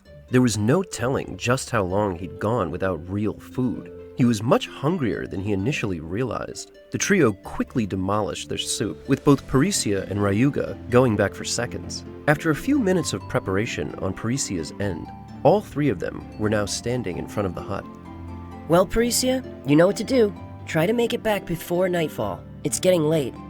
Imelda directed as she turned and walked back into the hut, leaving Ryuga and Parisia to their task. Okay, hop on, slightly less smelly human. Parisia said, smirking at Ryuga. I can walk, he said, cutting his eyes at her. No, it's too far to walk, and you're much too slow, she replied. Well, that may be true, but can you really carry me? Especially if it's that far away? Ryuga asked. I carried you here with no problem, so shut up and let's get going. Parisia said as she motioned for Ryuga to hop on. So embarrassing, he muttered to himself as he hopped on, piggyback style. Well, let's get to it. Ryuga didn't even have time to make a wisecrack before Parisia had begun to move. Ryuga was in awe at the way Parisia moved. It was almost as if he weighed next to nothing. She moved so effortlessly, dashing through the forest as she leapt over logs and rocks. Gradually, after a half hour, the forest grew more dense, and the trees seemed to get thicker as well. The sun was beginning to set. Would they make it back to the hut in time? We're almost there, she shouted as the duo continued on their way. From here on out, don't make any noise unless it's absolutely necessary, Parisia cautioned. Otherwise, we may run into trouble we don't want. Ryuga complied with Parisia's orders as he clung to her for dear life. The ride was smooth, but the speed at which she moved had made his grip go numb. He resorted to a sort of full-body hug just to remain safe. This looks like the place, Parisia whispered as she landed near what appeared to be a small crater. This is where I found you, she said, letting Ryuga down. His first order of business was to stretch. Staying in the same position for longer than 30 minutes wasn't easy to do on the best of days, let alone riding on the back of a nekoma. Ryuga carefully looked around, looking for a sign, a shred of proof that Akira had even been here. He silently moved around the perimeter of the crater, his eyes searching for anything, and eventually he found what he was looking for. This, he whispered to Parisia as he held up a scrap of Akira's school uniform. He could tell it was a female's outfit due to the embroidery, no doubt a piece of her shirt or collar. This is Akira's, Ryuga said excitedly as he handed the small scrap of cloth to Parisia, who began to sniff it. Indeed. This scent isn't yours. But there was no one else here when I found you, smelly human. Parisia sniffed the cloth again, and then added, I'm glad to see not all you humans are smelly. Ryuga was too excited to pay much attention to the cat girl's jabs. This was proof that Akira was nearby. He needed to find her no matter what. Let's go. Can you follow the scent on this piece of garment? He whispered to Parisia. Maybe. Scents aren't my forte, but I'll see what I can do. She placed a strip of cloth into her waist pouch and motioned for Ryuga to follow. The two moved through the dense forest trees for what seemed like an eternity. Ryuga could feel his impatience growing with each passing moment. His thoughts had begun to spiral into a frightening sequence of what-ifs. What if she woke up alone and wandered into a bad situation? How long had he even been knocked out? Maybe she was already. He refused to think about the worst-case scenario, but he had to admit that Imelda made some very interesting points. How far does this forest extend? Ryuga asked suddenly. Not sure. I just know it's very, very vast. It's easy to get lost in a place like this if you don't know where you're going. Parisia replied as she continued to lead the way. After several more anxiety-filled moments, Parisia came to a stop and turned around. The scent ends here, she said, gazing about a small clearing. What do you mean? Ryuga asked as his heart began to sink. I mean, I can no longer track the scent. There's no clear direction to follow. Is there anything you can do? Please, I know I'm asking a lot. We had just gotten on good terms. I can't just leave her out here all alone. This scrap of clothing is proof that Akira made it to this place with me. I must find her. Parisia seemed to relate to Ryuga's situation. He noticed her careful consideration as she weighed the options. She began. 15 minutes. That's all I can spare. We'll travel in this direction for as fast and as far as we can go for another 15 minutes. If, within that time, we haven't found any trace of this Akira, we will call off the search and return. That's all I can do, Ryuga. Thank you. Thank you so much, Parisia, Ryuga said as he grasped her hands and bowed his head. Parisia seemed a little unsure as to how to take this show of gratitude, causing a slight blush around her cheeks. It's nothing, she said, turning her back to him and motioning for him to get on once more. Soon the two were off yet again, the light of sunset quickly sinking behind the horizon. Chapter 9. Red and White Wisps. Ryuga, Parisia said as she slowed her pace. I don't see anything. I'm really sorry, but we have to go back. Ryuga's fists clenched as she spoke the words.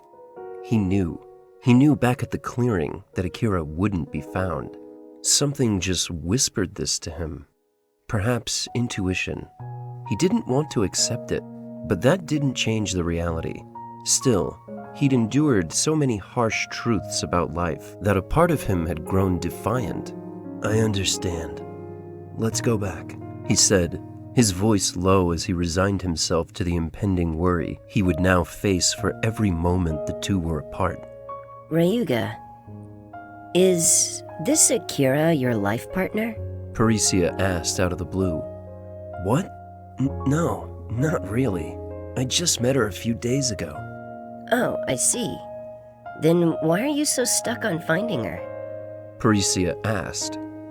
Well, I know I've just met her, but I feel like we had a connection. Have you ever just bonded with someone?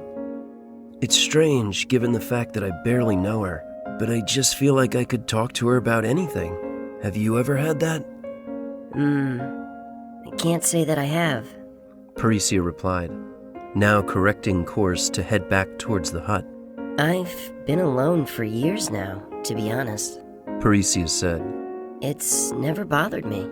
Really. Oh, Ryuga commented. Then I envy you. I lived with my mother after my father died.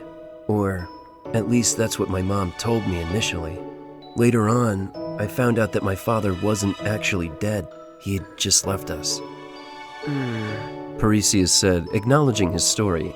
Ryuga wasn't sure if that was an affirmation to continue or stop, so he just kept talking. I read it in her diary after she died. I couldn't believe it. I was in shock for the longest time. Then that shock turned to hope. Hopefulness that maybe he'd come back for me after learning about my mom's death. That he'd whisk me away from all the solitude I'd been enduring. But none of that ever happened. It was just day after day of mind-numbing sadness, memories that felt bittersweet. Ryuga stopped for a moment, fighting his tears. He didn't want a girl to see him cry, but he was sure Parisia noticed. She gave no reaction, and instead waited in silence for him to regain his composure and continue. So I killed him. He was dead to me. I never tried to find him, or even thought of him. I erased every thought or memory. There weren't many. But Akira, she was the only one aside from my mom who could really relate to me, who I had grown to feel comfortable around. I actually looked forward to the little time we spent together. The thought that she's gone now is just after I finally found another small bit of light in my life. For these words, Parisia really had no answer. She was used to hardship, and generally she traveled light when it came to emotional baggage. In fact, her only real bond was Imelda, and even that was a relationship of convenience based on survival, for the most part. Perhaps Ryuga's story had caused her mind to grow distracted, but it was several moments after Ryuga stopped talking that Parisia noticed the transparent membrane careening towards them. Damn it! She said, unable to react in time as something hard slammed into her shoulder, nearly knocking her off her feet. She managed to recover, but the blow was powerful, enough to make her arm numb. "What the heck was that?" Ryuga said as he looked around. "These things weren't here before," he said as he gazed around. Strange creatures of all sizes were gathering by the dozens, some as small as a baseball and others as large as a balloon. They resembled the shape of a silken handkerchief. It was almost as if the air itself had been given form. These creatures moved through the atmosphere like a jellyfish would swim through water. Send beasts. Parisia declared as her brow furrowed slightly.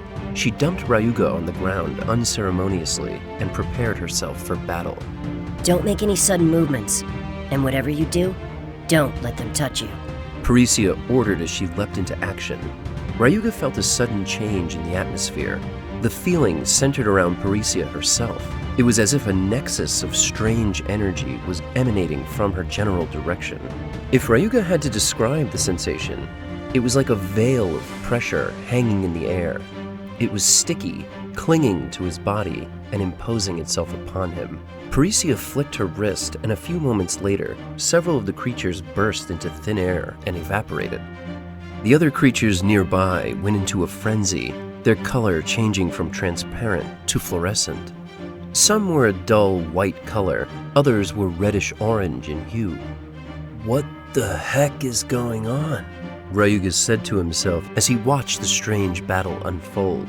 He strained his eyes to try to get a better grip on the situation, but all he really achieved was a throbbing sensation in his forehead. The more he focused, the more blurry his vision became. For all of his struggles, he began to see strange colors of light. It resembled glowing vapor, and it was pouring out of Parisia's hands. He strained his eyes even more as he watched her move. Her agility made combat seem like a dance to her. She struck down several of the creatures with each blow, and within seconds had easily cut their numbers in half. By contrast, the sheet-like creatures had begun to swarm Parisia in earnest. The white-colored creatures moved as they belonged to a hive mind, and Parisia was forced to adjust her position several times by bounding and rebounding from several nearby trees in order to land decisive strikes. The creatures didn't seem that difficult to take on. Indeed, just one strike from Parisia was enough to finish them. Ryuga began to notice rather large balls of translucent light particles scattering with each defeat of the threat. These particles had a strange appeal to them. Perhaps it was the low, pulsing energy that seemed to come from within, but simply staring into the tiny balls was tranquility-inducing. Ryuga wasn't entirely sure how long he'd been zoning out when he heard a loud blast, jolting him back to his senses. The reddish creatures were now closing in, and just before they drew close, they swelled and exploded. The resulting reverberation was enough to make Ryuga recoil. It was almost as if someone was firing a gun nearby. He could feel the pressure from each explosion. Contending with both types of Sen beasts suddenly seemed more difficult, and it dawned upon him that Parisia was simply that skilled. Her movements, her judgment, her strikes. She was moving so quickly and easily dispatching her foes. Unfortunately, her surroundings were not so reliable. She rebounded from tree to tree, even occasionally using the branches above to strike from downward angles. She had managed to nearly defeat all of the creatures, but the loud explosions would no doubt summon more. Perhaps, in her haste to create an escape opportunity, Parisia misjudged her footing. The second her full weight landed on a branch, it gave way, resulting in her tumbling through the air. This was the only opening the creatures seemed to need, as both types careened towards Parisia like a school of fish. Ryuga, sensing the impending explosion, quickly got to his feet and dashed forward. His goal was to save her by catching Parisia and pulling her out of harm's way. But he didn't notice several of the exploding creatures which had now veered off course to attack him. Ryuga jumped headlong towards Parisia, who seemed more surprised at his action than the situation she found herself in. The last of her words Ryuga could make out before the explosion was, No! Stop! Ryuga felt the white, hot power of the explosion firsthand as it seared his outstretched arm first. He winced in pain but refused to retract his arm, instead using it to push Parisia into nearby brush. Several smaller creatures exploded in chain sequence, each smaller blast feeding into the next. Ryuga could only endure each impact. He felt as if the heat was searing into his body. His very flesh felt like it was on fire. What's more, the sound of the impact was deafening. If his eardrums weren't already damaged, they were definitely ringing. Ryuga fought with all of his willpower, reciting the word, "Endure! Endure!" to himself repeatedly until all was black and his consciousness faded.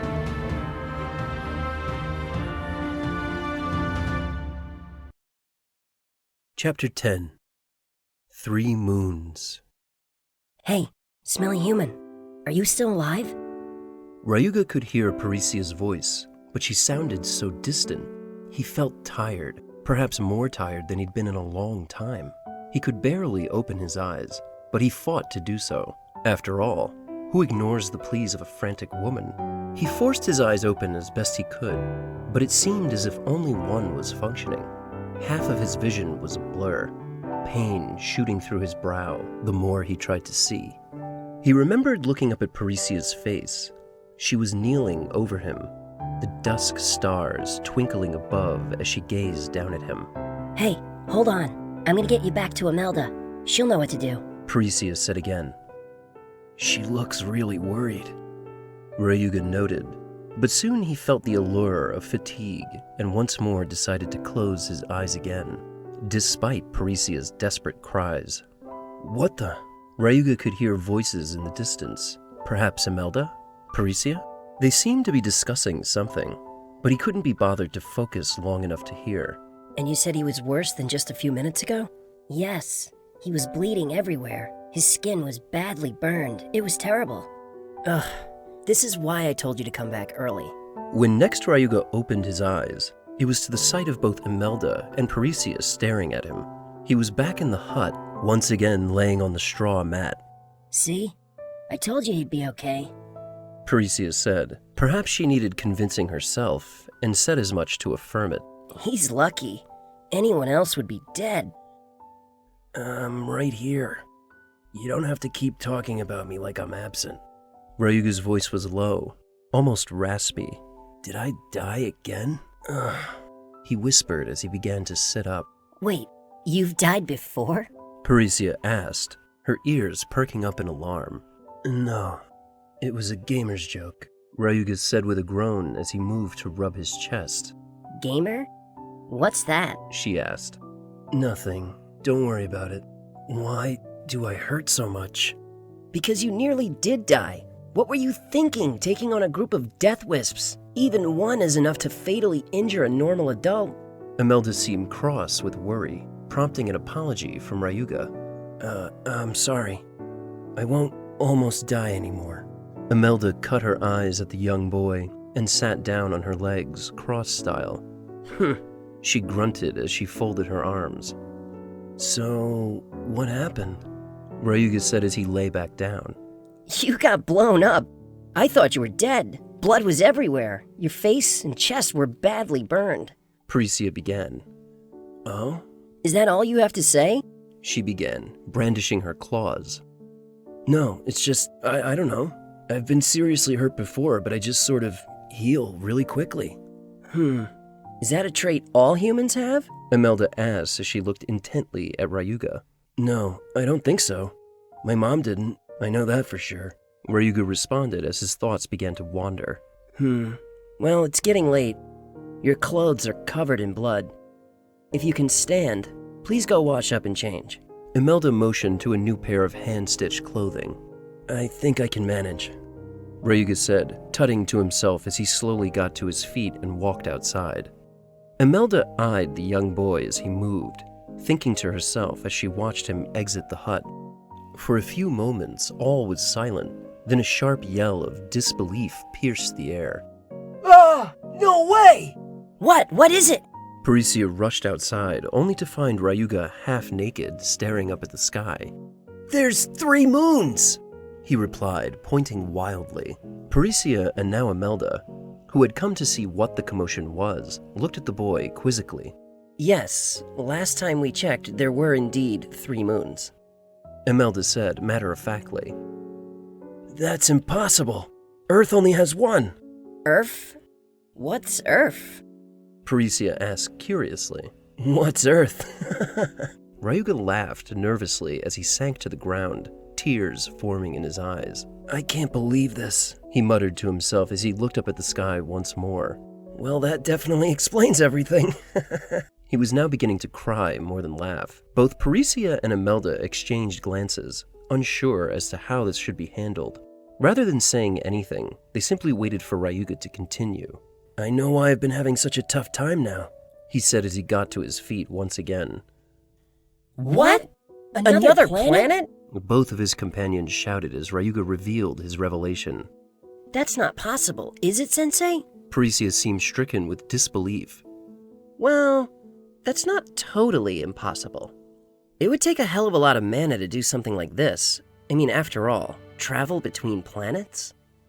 Most likely, it's not just a different planet. It's probably a completely different reality. Oh God! I'm stuck in an isekai manga!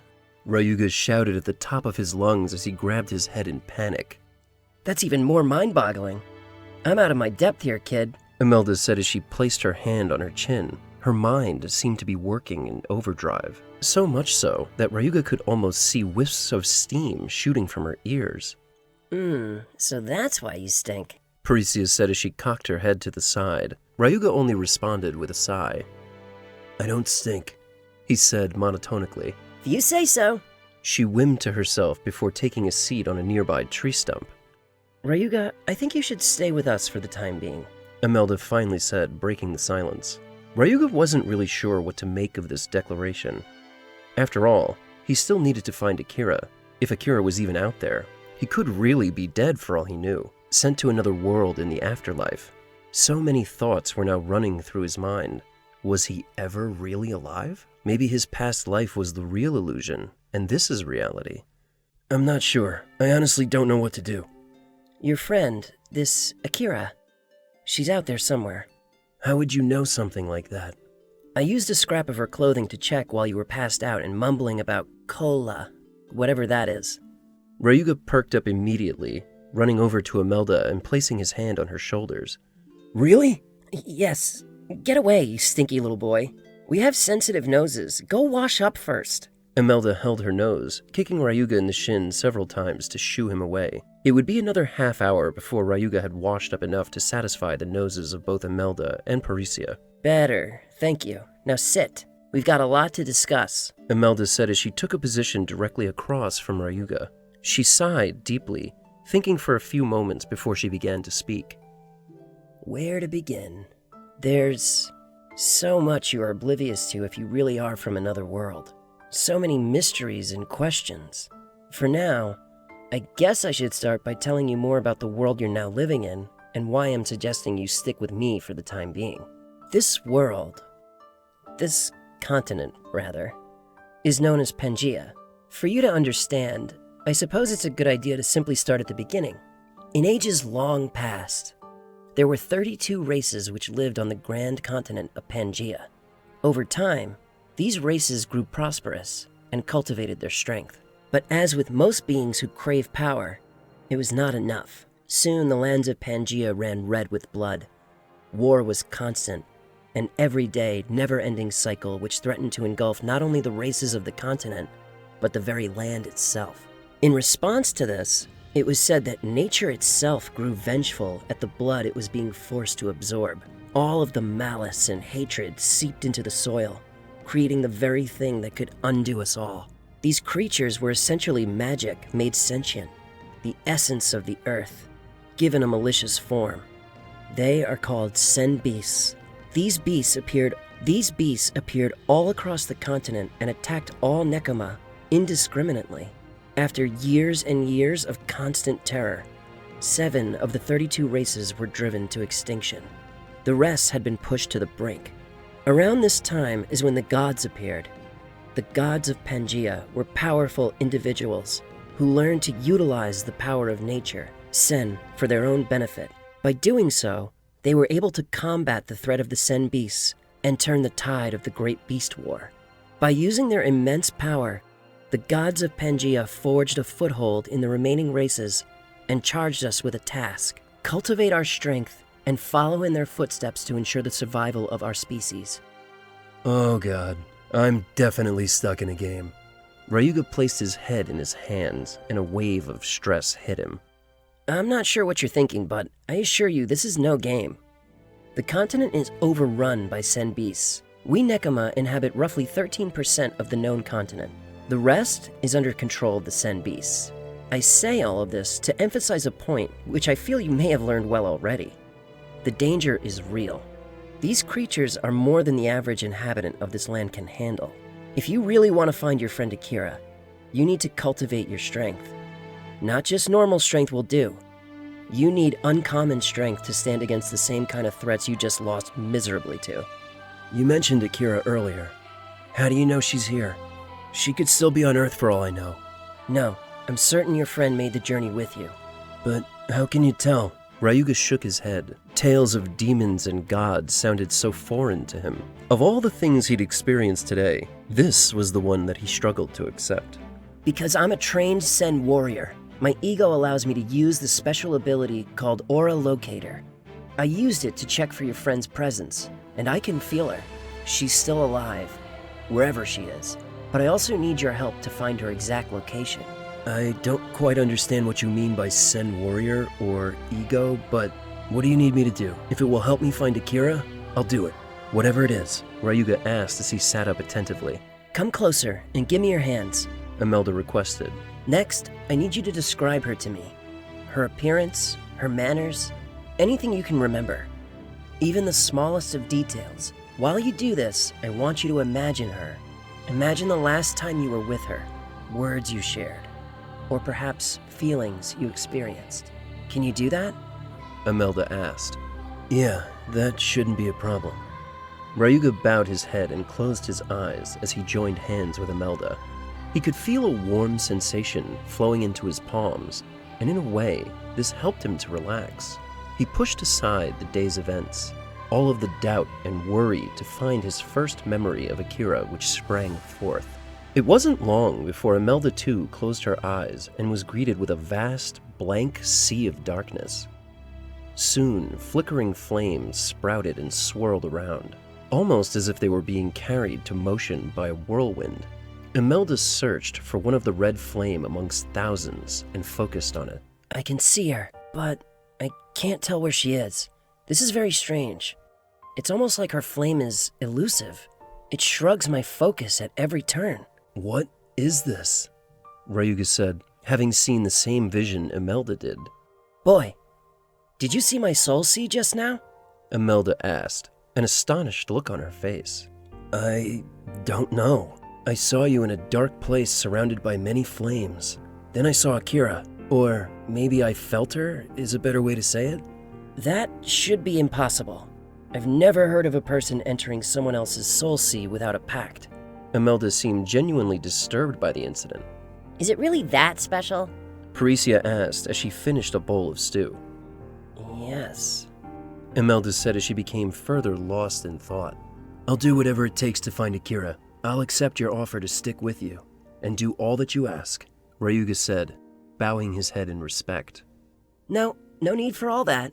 Come, get up, silly. Imelda seemed a bit embarrassed by his display. It's getting late, and I must have some time to think before bed. You two take the cots. I'll sleep outside. Get some rest. Training begins in earnest tomorrow. Imelda said as she closed the hut door behind her. Chapter 11. 3 days. It would be several hours before Ryuga managed to quiet his mind and fall asleep. Part of it was due to Parisia's loud snores, but mostly he couldn't help but wonder about the uncertainties of his future in a strange new world with people he barely knew, sleeping in a hut in the middle of creature-infested wilderness. Was he even safe in this tiny hut? It didn't look very sturdy. Still, if Parisia could sleep so soundly, There must be more to it than meets the eye. And what about his old classmates? He'd seen so many people die before him. Just the thought of it caused him to shudder. He wondered if anyone was missing him. No doubt his aunt and cousin were probably grieving. The thought gave him heart pangs, for he could totally relate. After all, he'd spent the majority of his young life in mourning for his loved ones. His life was beginning to feel like one cruel twist after another. He'd finally met a girl he liked, one who also liked him as well, only to be separated. He could only wonder where Akira was, or what she might be doing under the same night sky. The strange ability Imelda used had clearly given him the impression that Akira was alive and well. It was inexplicable, to say the least, a foreign world where beastmen and magic exist. Now he would need to learn to survive here. His thoughts spiraled between sadness to regret, and finally a meek acceptance of his situation. In the end, he closed his eyes and fell into a deep sleep. Unfortunately, that didn't last long. He was awakened in the blink of an eye, Imelda standing over him with her hands on her hips. Get up. Daybreak's upon us, and we have a lot of work to do. What? I just went to sleep like 2 minutes ago. Minutes? Must be some strange earth lingo. Get up and go wash. She commanded before walking out of the hut. Ryuga groaned as he stretched. He hadn't felt this annoyed since... His throat tightened as thoughts of his mother flooded into his mind. Soon the morning was underway. Ryuga got washed and then put on the same clothes he'd slept in the night before. He joined Imelda and Parisia, who were eating out in front of the hut. The trio had breakfast. Turns out, Parisia wasn't nearly as talkative when she was sleepy. She also suffered from an adorable case of bedhead. After breakfast, Imelda got to her feet and began to stretch a bit before addressing her two pupils, who were still seated near their bowls. Today's lesson will be a refresher for you, Parisia. It's always good to practice the basics now and then. Now, hold out your hand, Ryuga. Imelda instructed as she demonstrated, her palm facing the sky. Ryuga mimicked her, searching her face for approval and mostly just feeling kind of stupid. Good. Now, show me your mana. Imelda then instructed, giving another demonstration. A small orb of light began to radiate several centimeters above her palm. Holy shit, what's that? Ryuga said, forgetting all about her instructions. Focus, human. Imelda snapped. Sorry. That's just really awesome. But I have no clue what you mean. Ryuga said as he rubbed the back of his head. You mean to tell me that you humans have no idea what mana is? How do you survive? Imelda seemed more shocked than Ryuga at this point. Well, we have the concept of things like magic and mana, but it's not something that humans can use. To us, it's just fantasy. Even the idea of talking animals like yourself is strange. Imelda got quiet, deciding whether his slight was a smackable offense. She decided to let him slide, since he was the new guy. Actually, Parisia, I think you should just do your normal training methods for the day. This might take longer than I originally thought, Imelda said, waving the cat girl off. Parisia seemed keen to watch Ryuga train, no doubt so she could make fun of him later, but she obeyed her sensei's directives. She slinked off with a disappointed look on her face, but not before turning to shoot a condescending smile at Ryuga. Okay, wow. It's been forever since I had to teach someone how to grab mana. I can't remember the method. Imelda ruffled her hair as she tried to think. After several minutes of watching Imelda pace, she finally sat down next to Ryuga in a meditation stance. You're familiar with the concept of meditation, right? She began as she folded her legs. Yes, I've never really done it, but I know what it is. Well, that's a start. So, let me explain what the purpose of this training is. In this world, we have what is known as Sen. Sen is the life force of the environment, the planet. In other words, nature energy. It lives within all things, inanimate or animate, even within dead creatures and decaying objects. A Sen warrior, that is, a person who has learned the ways of Sen manipulation, can collect and use this energy at will. In other words, what you call magic is actually borrowing the power of nature in order to use techniques, spells, or abilities. That's really cool. Is that what you're going to teach me? Ryuga chimed in. Yes, If you want to find your friend and survive in this world to return home, you'll need to know how to protect yourself. Return home, Ryuga thought to himself. For all his worrying, that thought never crossed his mind. Would that even be possible? Now that he considered it, if there was a way to be pulled here, there must be a way to return. As I mentioned, all creatures, life forms, all of nature have Sen within them. For most, this ability lies dormant, but with the proper training, you can learn to tap into this energy. Once you do that, you can begin to train as if it were another part of your body. In this way, you can do things like this. Imelda repeated the same exercise with the orb of light, only this time it grew to 5 times its original size.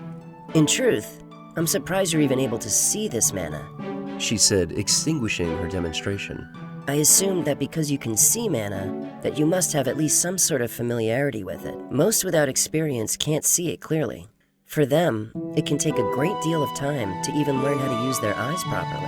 And now that you mention it, my eyes have been hurting pretty often since I got here. Is that the cause? Ryuga asked. Yes, it's a common period in the lives of people who lived in Pangaea. We call it the Awakening. It's a small period of time where those with aptitude for using Sen to a higher degree often experience pain in their head and eyes. Why the eyes, though? Is there any particular reason? Yes. Look into my eyes. Imelda said as she stared at her student. Whoa, I never noticed it before, but you have really pretty eyes, Ryuga said. Imelda seemed taken aback, so much in fact that she couldn't hide her reaction. Thank you. But do you notice the pattern of my eyes? For each of the 25 Nekoman races, our eyes hold a different pattern. For me, since I'm a hybrid, my eyes are unique. Ocular acuity, that is, the ability of our eyes, allow us to perceive Sen. Also, based on our physiology, it affects us all differently. In short, not only can Sen warriors see, perceive, and manipulate Sen, they often have an ability unique to them as well during the time of the awakening.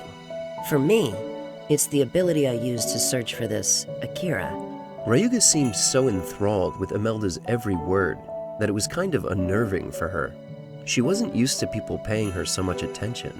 Parisia usually seemed uninterested or preoccupied when Imelda spoke.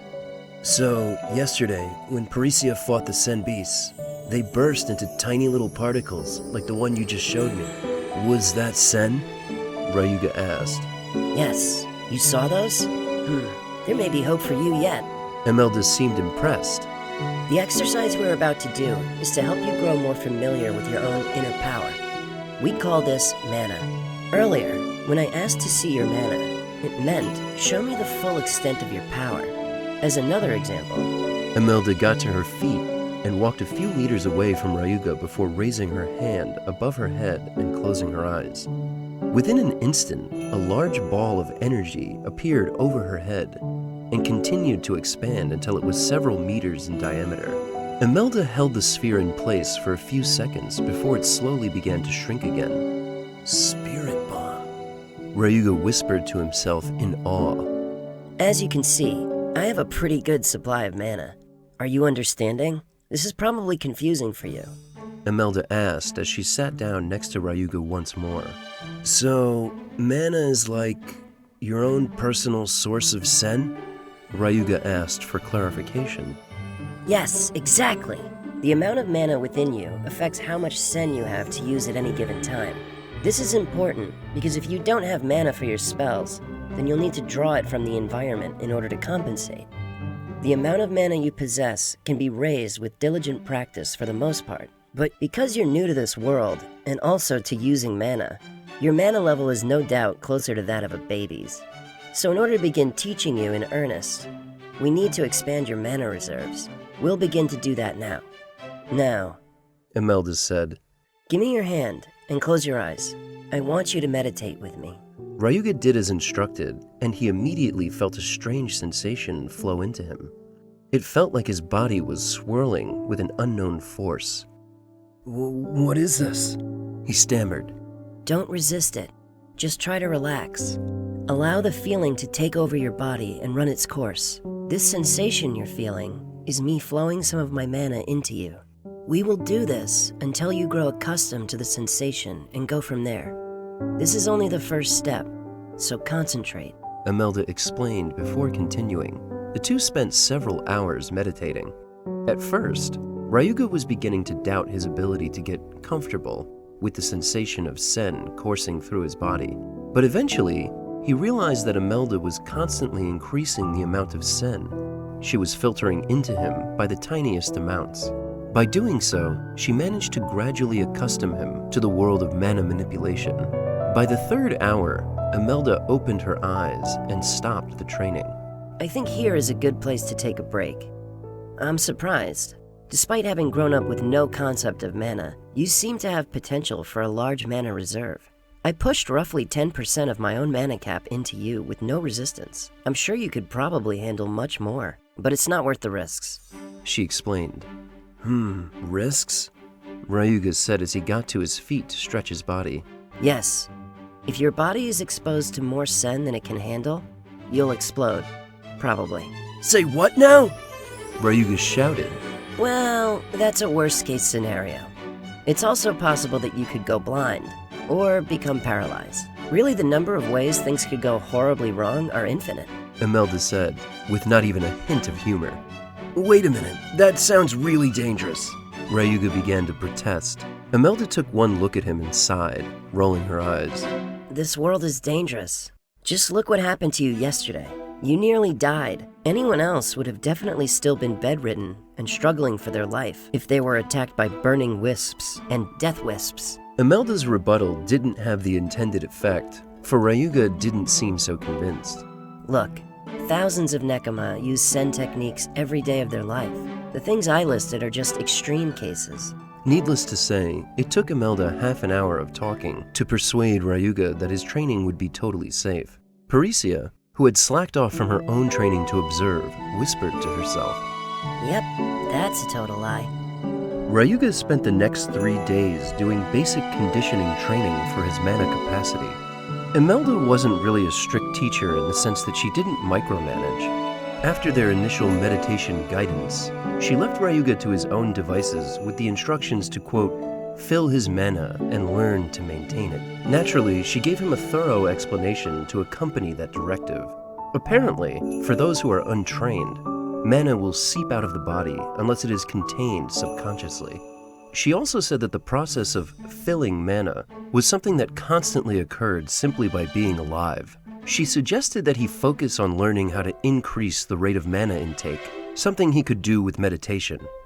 When he had fulfilled these 2 requirements, he was to come and find her again. That was much quicker than I expected. Imelda said as she pinned Parisia down with one foot. Ryuga cringed as he watched Parisia writhe beneath Imelda's foot. You're stepping on her head. Is she okay? Ryuga's face contorted into a look of horror as he watched Parisia mouth the words, "Help me." Oh, she's fine. This is just a different level of training.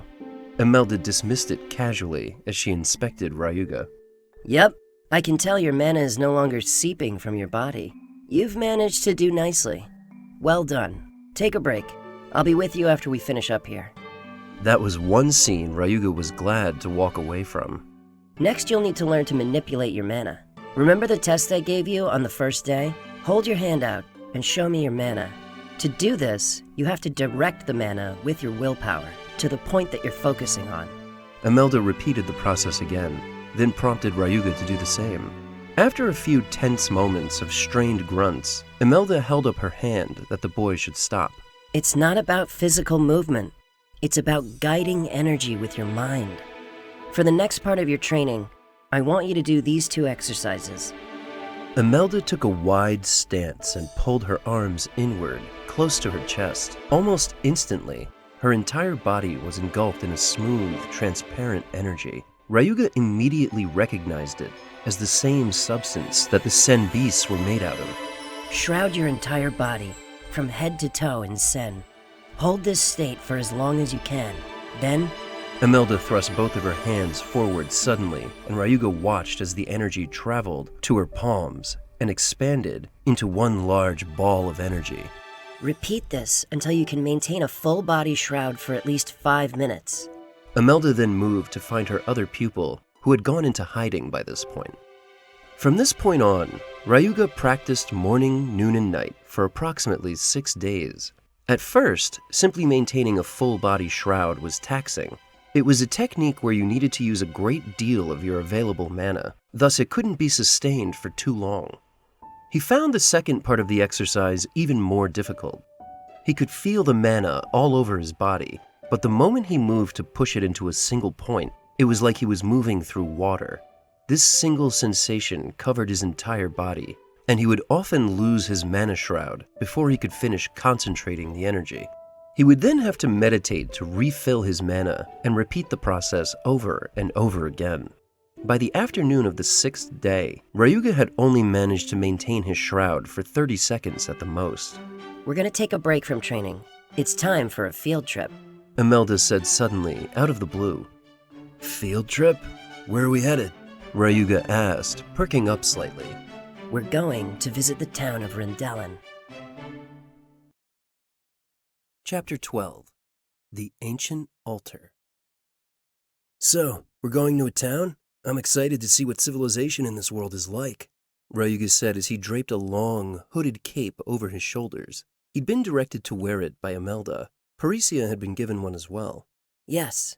Imelda said as she closed her eyes and began to do several strange hand signs. What's she doing? Ryuga leaned in to ask Parisia. Casting. She replied. And you don't need to whisper. No matter how lowly you speak, we can hear you from meters away, noob. Oh.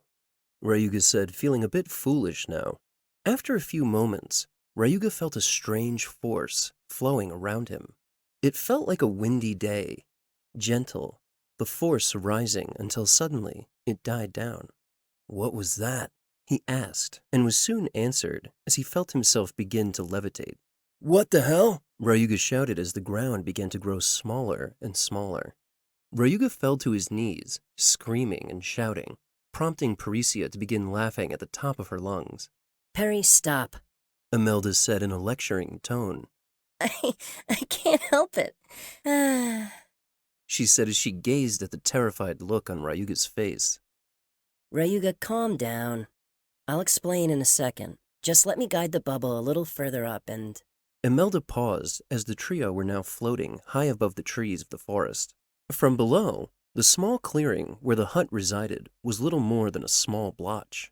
I should have probably explained this before we got started, but I'm using Sen to create and manipulate a construct. We're inside of it. The reason I didn't explain is because I wanted to see if you could sense it. In a nutshell, Sen is everywhere, at all times. So, why can't you see it flowing about you normally? Imelda asked. Ryuga, who had now managed to calm down a little, simply shrugged his shoulders. It's because of your understanding and perception. To put it another way, the natural energy flowing through the environment is so massive that your mind can't detect it unless you exert effort to do so. But even then, you can't fully fathom or understand the amount of energy flowing around you at any given time. This construct is much like that. I purposefully called forth and used a large amount of Sen to create this. I used more than usual because I want you to train as we travel. Your task is simple. Comprehend the construct's shape and color. Then describe it to me. When you've done that, the training is over. Try to do it before we reach Rindelin. Imelda added as they began to move through the skies. Ryuga was panicking internally. It was a strange, indescribable sensation to be moving through the sky like this. He could see the vast sea of trees, as far as the eye could see, stretching on for miles. How far are we from the city? Ryuga asked nervously, his heart beating fast. About 3 hours. Parisia said as she sat down, seemingly on air, to make herself comfortable. 3 hours of this? There's no way he'd survive. His heart would give out. Ryuga was forced to sit in meditation and close his eyes just to calm his nerves. He tried to remove himself from the situation, at least mentally, allowing his thoughts to wander. He couldn't help but think of Akira every time he had an idle moment. Most often, his thoughts stretched into the territory of her safety. Each day, Imelda and he would use her location technique, or a locator, to search for her. Each day the results were the same. She was out there, somewhere, but her exact location simply couldn't be determined. It was a thought that was both vexing and hopeful. Ryuga would then fall into the same line of thinking each time. I have to hurry up so I can find her. Any tips? He said, opening his eyes and slowly getting to his feet. Yes. Reach out with your senses. Imelda replied, her attention on steering the magical spell. Imelda was usually very good with her hints, and he realized her intentions, but often he wished she would simply tell him directly. The trio flew across the sky for a long time before Ryuga even got a hint at understanding what Imelda meant. He first thought about her explanation. Everything has sen. If he had to guess, the largest source of sen around him would be the air. He then realized that he couldn't feel the air, despite the fact that they were flying rather quickly. After several minutes of trying to sense the air moving around them, he felt that perhaps he was in some sort of sphere. With his eyes closed, he began to see and feel as much in his mind's eye. A sphere, he said aloud after about 2 hours. Correct. But I said shape and color. Imelda replied. Shit. Ryuga mumbled to himself. He had no choice but to continue to experiment in his training. In the end, he made absolutely no leeway in processing further, and the trio landed safely just outside of town, just short of 3 hours. And you can't even hold your sen for 5 minutes. Parisia said, teasing Ryuga by pulling downward on her bottom eyelid as she stuck out her tongue. Ha! Parisia made sure to gloat about her superiority as often as possible, and today was no exception. Still, it didn't really bother Ryuga. Something about it made him feel more welcome. It wasn't like the insults or threats Tarad and his lackeys hurled. It was more familiar. It was almost as if she was challenging him in her own way. Ryuga rolled his eyes and pulled his hood over his face as he followed Imelda into the large gates of the town, known as Rindelin. Do you see anything in the distance? Imelda asked suddenly. No, wait, maybe a butterfly or two? Ryuga replied. I see. She replied. Why, was I supposed to find something? Imelda simply smiled as the trio neared the checkpoint at the gates. It was no time at all before the trio had been granted permission into the city proper. Rindelin was a large city. Ryuga had seen as much as they approached, but you couldn't tell from the air just how many people were around from the air. Everywhere he looked, Ryuga saw strange sights and even stranger inhabitants of this world. He didn't want to be rude, but he also couldn't resist, so he moved as close to Parisia as possible and whispered over the clamor of the bustling city streets. What are those? He asked, pointing to a pair of humanoids manning a street stall. You mean those Nekoma? Yes, them. What are they? Ryuga repeated. Oh, do you mean what race they are? Parisia asked before explaining. Nekomata, as I'm sure you know, is a cat-like Nekoma, like me. Nekoma is a word we use to refer to all humanoids that live in Pangaea. The ones you just pointed to are elven Nekoma. The one on the left is a dusk elf, Parisia said, directing Ryuga's attention to a humanoid with almost sky-colored blue skin and black eyes with glowing purple pupils. The other is a high elf.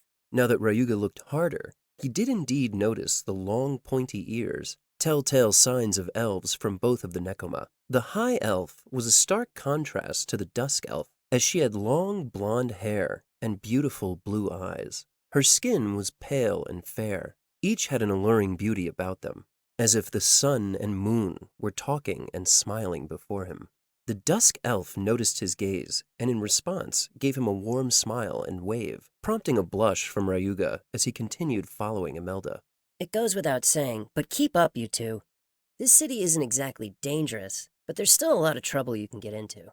Imelda warned as they moved into a large open space, the city square. There were thousands of people going about their day, and almost as many street stalls as well. Ryuga was like a child in an isekai candy store. Surely this is what it's like to be stuck in a JRPG, he thought to himself as he watched a young, beautiful woman with ivory-colored wings walk by. Parisia had taken to explaining all of the Nekoma to him by default, now as they walked. Angelus, Fairy, Kitsune. For the most part, there were many more elves than other Nekoma from what Ryuga saw. Eventually, Imelda stopped at a stall and took out her coin purse. These are nice. Can I have 2 of these, please? She said, pointing to 2 small crystals. They both had a strange symbol on them. Sure, That's 10 circa. the dusk elf woman said as she received Imelda's money and handed her 2 crystals in exchange. Here, hold these. Imelda said, handing the crystals to Ryuga. Do you have any Senna crystals as well? Imelda then asked. What type? The dusk elf shopkeep inquired. As many different types as you have. Ah, must be time for the testing of the young ones. The shopkeeper said with a smile as she nodded towards Parisia and Ryuga. Mm-hmm. In that case, I have 4 different varieties. Their charge is sufficient for 3 uses, up to rank D, silver class. Is that okay? The shopkeep further asked. Yes, that's perfect, thanks. I'll take 2 of each. Excellent. That comes up to 160 circa. The trio waved as they left the shop stall. Apparently, Ryuga had been designated the bag boy because he was now storing all of the crystals in a waste pack, which Imelda had also purchased for him at the same stall. He wasn't entirely sure how to feel about someone spending money on him. In fact, aside from his mother and Mrs. Konami, Ryuga rarely had anyone care enough to splurge on him at all. Thank you, he muttered sheepishly as the thought ran through his mind. What for? Imelda inquired as they stopped before a rather large building just outside of the market square. I've never really had anyone buy me anything before. I mean, you know my situation, so I'm not sure if I'll be able to repay you right away. No worries, kid. Imelda said, smiling pleasantly. More importantly, down to business about why we're here. She said, turning to face both Parisia and Ryuga. Well, Parisia, you understand the situation already, but I will briefly recap for Ryuga here. Imelda began. I might have mentioned it before, but Sen warriors are the only Nekoma who can stand up to the threat of Sen beasts. You'll need to grow stronger and be properly trained if you hope to stand a chance while searching for your friend Akira. To that end, I recommend that you join the academy as one of my pupils. Parisia here is already in training, and has been for some months now. Wow, Imelda, you just get more amazing every day. You're a teacher at an academy for Sen warriors? Imelda couldn't help but blush slightly. Yes, I am. And while the situation is a bit more complex than what I've had the chance to explain to you, before you can become a student, you need to have your aptitude tested. Imelda continued. This building, She motioned towards the structure nearby. is a place where you can have your potential ranked. Parisia will have her potential ranked now, and I'd recommend that you do as well. Ryuga nodded in agreement. After all, what else could he do? He was stuck in a foreign world and had no way of surviving on his own. It made sense to learn more about the world while cultivating his strength. Besides, it's not like anyone was waiting for him back home. I'll do it, Ryuga said with another nod. Great. Then let's go, pupils. Imelda grinned as she moved to enter the building, both of her students following closely behind. Watch it, you slime. Imelda fumbled backwards almost immediately after proceeding up the steps of the large building before them. The directive came from a young Nekoma male, not much older than Ryuga. Ryuga immediately recognized him as a high elf by the blonde hair and blue eyes. He was wearing fine clothing, blue silk, or at least a cloth comparable to what Ryuga would call silk, with silver trim around the edges. His shirt and pants were made of the same material, while his shoes were a dark obsidian-like color. They seemed to be made out of equally fine leather. His hair was pulled back into a ponytail, slicked back and oiled, save for a few strands of hair which fell loosely over his left eye. Ugh, dirty scrubs. Getting your filth all over my clothes. He remarked, winning a scowl from Ryuga and Parisia both. Imelda didn't react to his rudeness, but rather, she bowed her head before speaking. My apologies, young master. It seems we weren't watching our step. We will be more careful in the future. Imelda bowed her head for quite some time as the young boy eyed her. Come along, Sia. I don't want to breathe the same air as this potato sack wearing filth. The young man seemed to be talking to someone else. Ryuga didn't notice at first, but there was a young Nekomata behind him. Ryuga's first thought was that she was beautiful. Her hair was a soft pink color, which matched her eyes. The young lady's gaze was downcast, her body language docile in nature, as she nodded in agreement. Yes, Master Greenleaf. She said subserviently. The young master strutted past the trio, the young Nekomata girl in tow. Ryuga felt an intense loathing welling up from within the pit of his stomach. The day had been excellent up until this point. Why did such a terrible scene have to ruin things? I guess there's ugly people no matter which world you come from, he said, clenching his fist. Ryuga, Imelda began. Never mind. Perhaps we'll save that talk for later. Let's go. Soon the trio were inside the building, which resembled the inside of a temple hall more than anything. The floor was made of ornate stonework, draped with a long red carpet featuring finely strewn gold trim along the outer edges of the cloth. On either side of the hall, there were dozens of nekoma, most of which appeared to be around the same age group as Ryuga. As they moved, several shifted their gaze towards Ryuga and his companions with mixed reaction. Some seemed indifferent, others glared with disdain, and still others were cold and distant. "Did we do something wrong, Parisia?" Ryuga asked as he drew closer towards the two subconsciously. No, not really. This is just... Parisia paused for a moment, as if she were considering her words carefully. Leave it for later. Imelda remarked as she continued to lead her two students towards a large wooden desk at the end of the entrance hall. They waited in line for a while, perhaps around a half an hour. For what reason, Ryuga was left to wonder. He watched as nekoma spoke with the others behind the desk for a short time. Each in line would chat for a brief period, then present some kind of a small trinket. Eventually, those nekoma were then escorted to either the left or the right of the desk, where two large doors stood. After a few minutes of waiting, the nekoma would then disappear into their assigned door. This process continued for quite a while, until finally, Imelda was next in line. As she walked up to the desk, the high elf lady didn't even acknowledge her presence. Imelda waited patiently for an awkward amount of time, until finally the woman spoke. Purpose? She said dryly, folding her hands and resting her chin on them as she looked down upon Imelda from behind the desk. Hello. Testing for 2, please. The woman said curtly, before looking back down at her work and continuing to write. The testing period to the general public has long since closed. For the next month, testing is reserved for adepts, warriors, and their pupils. Please step out of line. Imelda reached into her garments and pulled out a circular-shaped amulet. It looked ornate, inlaid with several colors of gemstones. The metal resembled gold, giving Ryuga the impression that it was valuable for sure. Imelda held the amulet up for the high elven clerk to see. She released a long, weary sigh as she took the amulet in her hands and began to inspect it.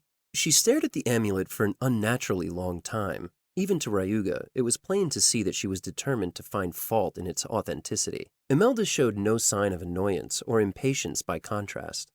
Finally, the lady handed the amulet back and continued her correspondence. Name? The instructor said dryly. Imelda Sakura. Rank B. Steel. You have the required items to take the test, I assume? Yes. Imelda motioned to Ryuga to hand her the 2 small crystals Imelda had purchased earlier in the market square. Okay, both of you. To your left. You may wait with them, but you cannot enter the testing chamber. Imelda nodded and smiled, giving a small bow as the trio moved to the left out of line. As Ryuga looked back, he noticed that the inspector behind the desk was now laughing and smiling with the next person in line. Her demeanor completely changed. "What the hell?" he whispered to himself as a deep anger overcame him. Okay, you two. Imelda said as they took their place in the small line on the left door. The test itself is pretty simple. You don't need to do anything too special, and instructions will be given to you as you enter. This test is basically to gauge your potential as a Sen warrior. While the results are important to your future, one could also say that you have little control over the outcome. After all, these things are chosen by the stars, birth, and many other outside factors beyond your control. Imelda said. She handed each of them one of the curious crystals, taking a moment to close their hands over the small trinkets. Regardless of what happens in there, you'll always be my precious pupils, so keep your heads held high. Ryuga could do little else but smile and nod. He felt there was a certain weight to Imelda's words, one that he didn't fully understand the context behind. Still, he had come this far, and he had no intention of flaking out thus far due to nerves. There were 2 people in front of him, Parisia and another nekoma at the head of the line. Whatever happened behind the rather large doors was still a complete mystery. But one thing Ryuga noticed was a bright light prior to each person being called in.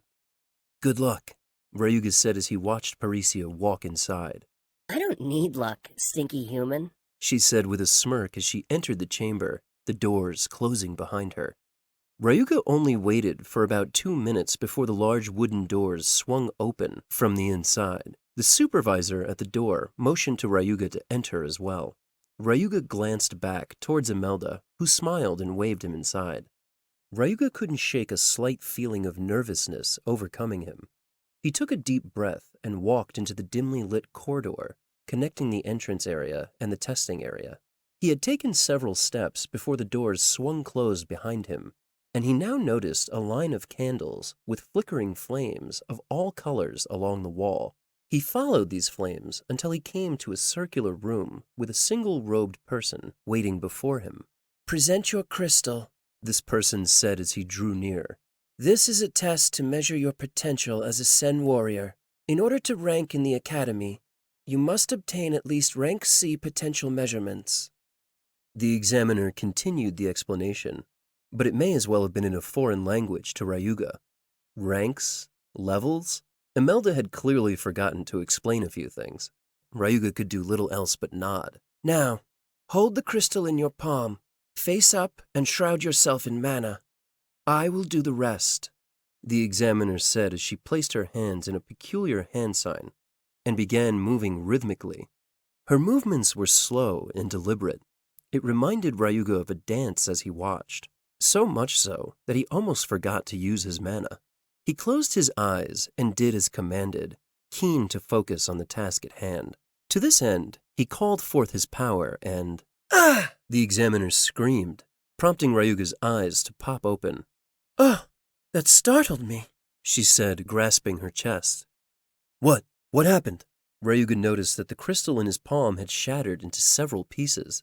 "This happens from time to time," she said, walking over to Ryuga. "These crystals are made to measure the potential of a Sen user. However, if the potential of the test occupant exceeds that of the crystal's limits, they shatter." The examiner reached into her robes and pulled out another larger crystal. Ryuga thought back to the moment when Imelda first purchased the crystals and the shopkeeper's question. "We will use this for the purposes of the test. It's my own personal tool, so you won't be able to take it with you, but it will suffice for registering your ability with the council." She placed the crystal into Ryuga's palm and nodded for him to proceed once more. He once again closed his eyes and felt a quick descent into his own mind. For some reason, it was much easier to focus in this place, as if he could easily and effortlessly pull forth endless power. And so he did. This can't be." The examiner seemed shaken as she took a few steps backwards. "You broke this one too? This is a rank M testing crystal. This is impossible," she whispered. I'm sorry." It was the only thing Ryuga could think of to say after seeing her reaction. No, child. Don't be sorry. We just need to use the ancient altar to determine your potential, that's all. Come." The examiner quickly regained her composure and led Ryuga to a door in the back of the room. Inside, there were several other examiners, and after she consulted them, the group began to cast glances in Ryuga's direction. Finally, a male examiner came over to Ryuga and laid a crystal into his palm, relaying his instructions to complete the test once more.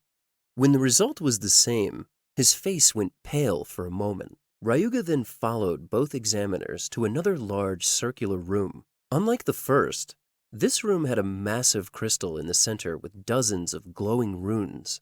The ceiling was also made of crystal, transparent in some places and translucent in others. The gigantic crystal in the center of the room pulsed with strange energy from within as several examiners gathered along the walls. Ryuga couldn't help but feel a little nervous. He couldn't make sense of the energy swirling in the air. Some of the examiners seemed angry, others seemed curious, and many more seemed suspended in disbelief. It is an honor to use the ancient altar, young one. One of the examiners stepped forward as he spoke. The man was a much older, tall dusk elf, as noted by the silver in his beard and hair. May I ask who your sensei is? Hello, I'm Ryuga. Imelda is my teacher. As Ryuga took the man's hand, he noticed that the dusk elf glanced beneath his hood, fully appraising Ryuga's appearance. Imelda, the half-breed? The tall Nekoma seemed surprised upon hearing Imelda's name. Yes. The reaction around the room was a mix of murmurs and whispers, leaving Ryuga somewhat puzzled. Well, wonders never cease. That's unfortunate, the tall dusk elf said, turning to walk away. Everyone clear the room, he ordered, prompting all of the examiners to exit single file through a nearby passageway. This crystal is a relic from ages long past. It is the first testing crystal used by the gods of Pangaea themselves to determine aptitude and potential for being a Sen warrior. No matter your potential, it will be able to accurately judge it. Though, to be honest, no one has used this method for hundreds of years. The Dusk Elf examiner stopped, then turned towards Ryuga. He flourished his hand as an invitation for Ryuga to touch the crystal, watching keenly as the young man approached. Simply place your hand on the crystal and do as you did before. I will bear witness to your potential, young one. The Dusk Elf took a few steps backwards in anticipation of what was to come as Ryuga stepped up to the large crystal and... Chapter 13. Spiraling Golden Dragons. Where the hell am I? Ryuga was now surrounded by a strange, familiar darkness. About time. Ryuga turned around to see the young horned boy standing behind him once more. I remember you, sort of. I'm surprised. It's not like you were here very long last time. Who are you? I think you know. And if you don't, you'll find out soon enough. So let's just skip that question, shall we? The young boy said with a smirk as he stared up at Ryuga. He was so much smaller than Ryuga. He couldn't have been older than 7 or 8. Why are you in a bleak place like this? There's nothing here. I wonder whose fault that is, the kid said, cutting his eyes as he walked in slow circles around Ryuga, sizing him up. So much work to do, even for a tiny dragon. Really pathetic, he said, finally stopping behind Ryuga. Suddenly, the child lashed out with a kick which knocked Ryuga off of his feet and sent him sailing uncontrollably through the air. The force from the blow was so intense that Ryuga couldn't even react, let alone breathe. He seemed to sail through the air for ages until finally he felt the G-force subside. Yeah, a lot of work. Well, I suppose I can keep waiting. It's not like I have anything else to do.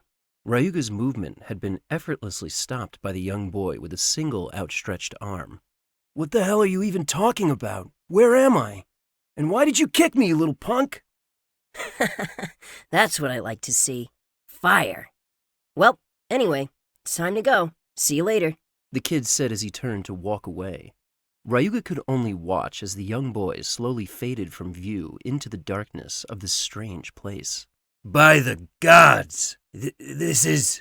The Dusk Elf examiner fought to shield his face from the spiraling winds that were now flying around the ancient altar testing chamber. The moment Ryuga touched the ancient crystal, his body had begun to pulse with fierce energy, which issued forth like a tornado. The gale force winds were enough to push even an S-rank Sen master back with little difficulty. The examiner's eyes were glued to Ryuga. The room was now starting to tremor as the crystal filled with energy, starting from the bottom to the top. He needed to assess accurately. It was crucial to determining the child's potential. These are dragons? This boy is a dragonoid?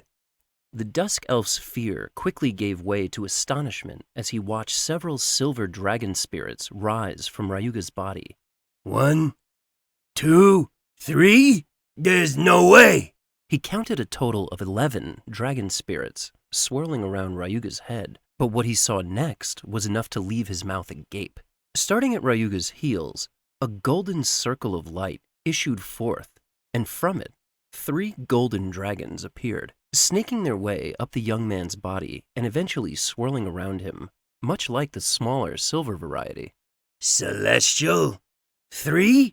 This is impossible! The sight was enough to bring the Dusk Elf to his knees, his heart now gripped with equal parts fear and awe. After a few more moments, the storm within the room lost its rage and Ryuga fell backwards, limp and exhausted from the testing ritual.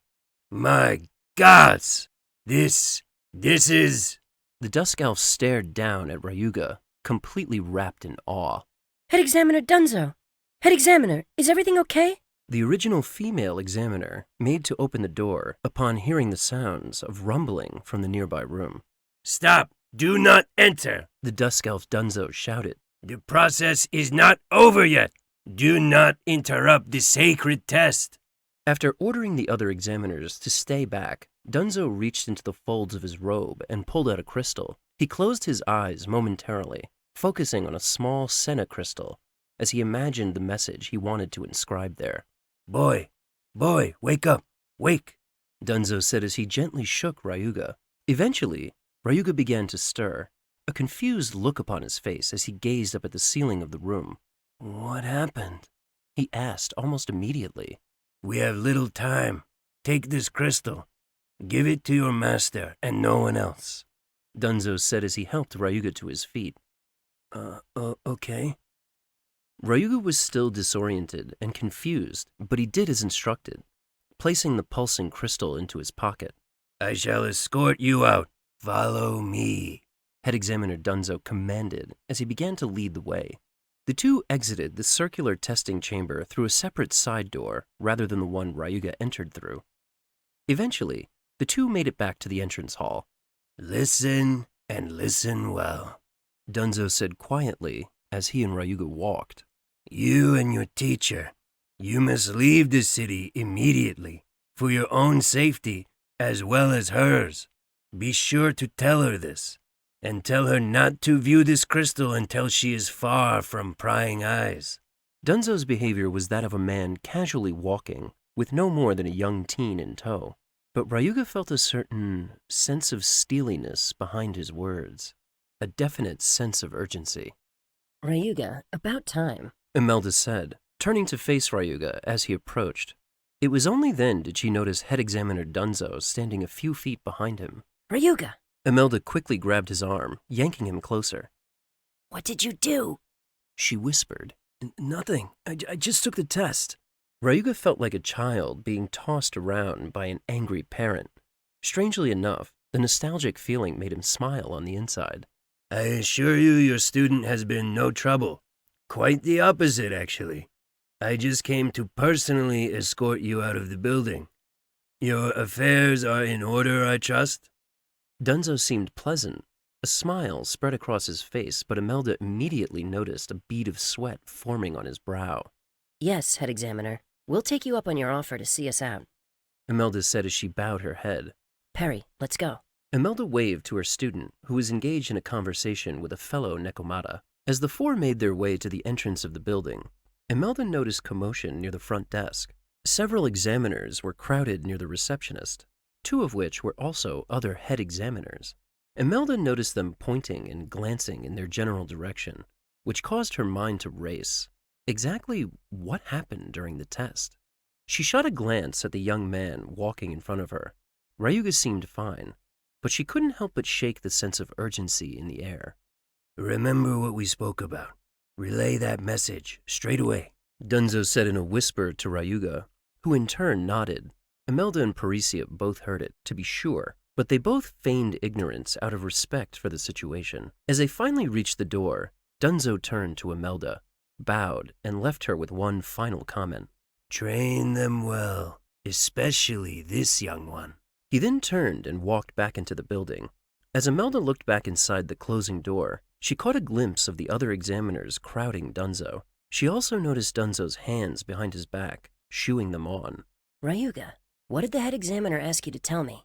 Imelda asked as she began to briskly walk away from the building. He said we need to leave the city immediately for our own safety and for you to only look at the test results in private. Imelda's mind wandered back to the head examiner's demeanor and subsequent actions. It was clear that something was amiss. It was also clear that he was doing her a favor by giving her a chance to get ahead of the situation. Let's go, Imelda ordered as she broke into a dash. Perry, carry the runt. Imelda ordered as she shrouded herself in Sen energy to enhance her mobility. What did you do this time, stinky human? Parisia groaned as she scooped Ryuga up onto her back and followed suit with her teacher. Nothing, I swear. Ryuga stammered as he and his companions quickly disappeared into the crowded streets of Rindelin. Within minutes, the trio reached the nearby southern gates of the town, which were far closer than the eastern gates they originally entered through. Soon they were outside of the city and traveling through the air once more. Ah, it's a pink bubble, right? Ryuga suddenly blurted out as he finally managed to perceive the shape of Imelda's Sen construct. Imelda simply smiled and nodded, her mind racing a mile a minute as they soared through the skies back to her hut. Chapter 14. 1 month. Ryuga, come with me. Imelda said, grabbing him by the hand as they landed near the hut. Perry, go train, out of earshot, and I'll be able to tell.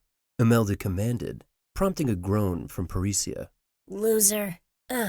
She said as she took off towards the forest. Once the two were inside the hut, and Imelda was certain Parisia had put enough distance between them, she held out her hand expectantly. Did the head examiner tell you to give me something? Ryuga reached into his pocket and presented his crystal containing the results of his test. Is that all? I don't understand what all the cloak and dagger was about. Imelda took the crystal and looked at it. There was nothing else? And what's this? This isn't the crystal I purchased for you. No, that was his only message. Also, the crystal you got for me is broken. Sorry, Imelda. Ryuga bowed his head in apology, feeling a bit embarrassed to admit it. It broke? That's great. It means your potential is higher than average, Ryuga. That's a load off my mind. Imelda seemed to be taking the news of the broken crystal much better than Ryuga expected. Well, yeah, I also broke the examiner's crystal too. Ryuga admitted as well. Really? Imelda was still struggling to grasp the situation. Oh well, show me your test results, she said, handing the crystal back to Ryuga. How do I do that? Ryuga asked, a bit puzzled. Just flow some of your mana into the crystal. It's important that you be the first person to flow your energy into the crystal, as this crystal will act as your admission into the academy. So don't lose it. The crystal belongs to the first person who uses it and contains information about you as a student. I'll show you how to keep track of it later. For now, show me. Ryuga did as instructed and noticed that his command of energy had improved greatly since the test. He felt more in tune with his ability to flow energy from one area to another, and almost effortlessly at that. As Ryuga filtered his mana into the crystal, he watched as Imelda's eyes grew wide with amazement. She took a few steps backwards, then grabbed the crystal from Ryuga's palm as she looked on in amazement. That's really cool. Those are dragons, right? Ryuga said as he watched the gold and silver dragon spectrals swirl around the crystal like a hologram. You're a dragonoid? That's... Imelda grew really quiet. That makes sense now, she said as she began pacing, lost deep in her own thoughts. What's a dragonoid? Ryuga asked several times, but Imelda was completely engrossed by this point. She paced back and forth, muttering to herself as she did so. Wait, I was so caught off guard by your lineage that I forgot to check the rank. She held the crystal up before her eyes again and immediately fell flat on her behind. This is monstrous! There's no way! She shouted. Imelda rarely ever shouted. This must be serious. Or at least that's what Ryuga thought. Rank Omega Super Supreme Potential? That's unheard of. And these golden dragons, golden potential sprites, that's celestial potential. Imelda grabbed her face, her thoughts beginning to tumble into overdrive at this point. God level? Why me? This is gonna be a shitload of trouble. Oh, gods. Imelda rarely ever used profanity. This must be serious, or at least that's what Ryuga thought. Rather than speak, Ryuga felt it best to stand in silence. He couldn't pinpoint why, but he felt it was for the best. Imelda seemed like she would need a moment, or two. After a couple minutes of watching her flip out, Ryuga decided to leave her alone. As soon as he made to push open the door of the hut, he felt Imelda leap onto his back, wrapping her hands around his neck in an effort to cling to him. Where do you think you're going? You can't go outside. Are you nuts? She shouted, then bit Ryuga's ear to emphasize her command. What the hell? That freaking hurts! He shouted as the two danced. Ryuga tried, to no avail, to get her off, but she clenched to him like a spider monkey. What did I do? Ryuga finally asked after struggling with his sensei for several minutes. She was now sitting across the room, curled into a ball as she hugged her knees.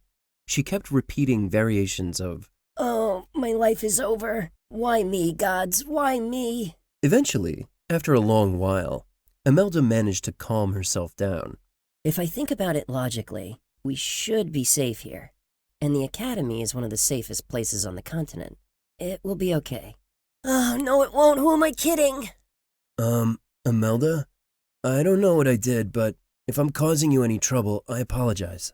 Ryuga bowed his head, prostrating himself before his panicking teacher. Oh, Ryuga, no. No, stop. It's nothing you did per se. It's just, we've got a tricky situation on our hands now.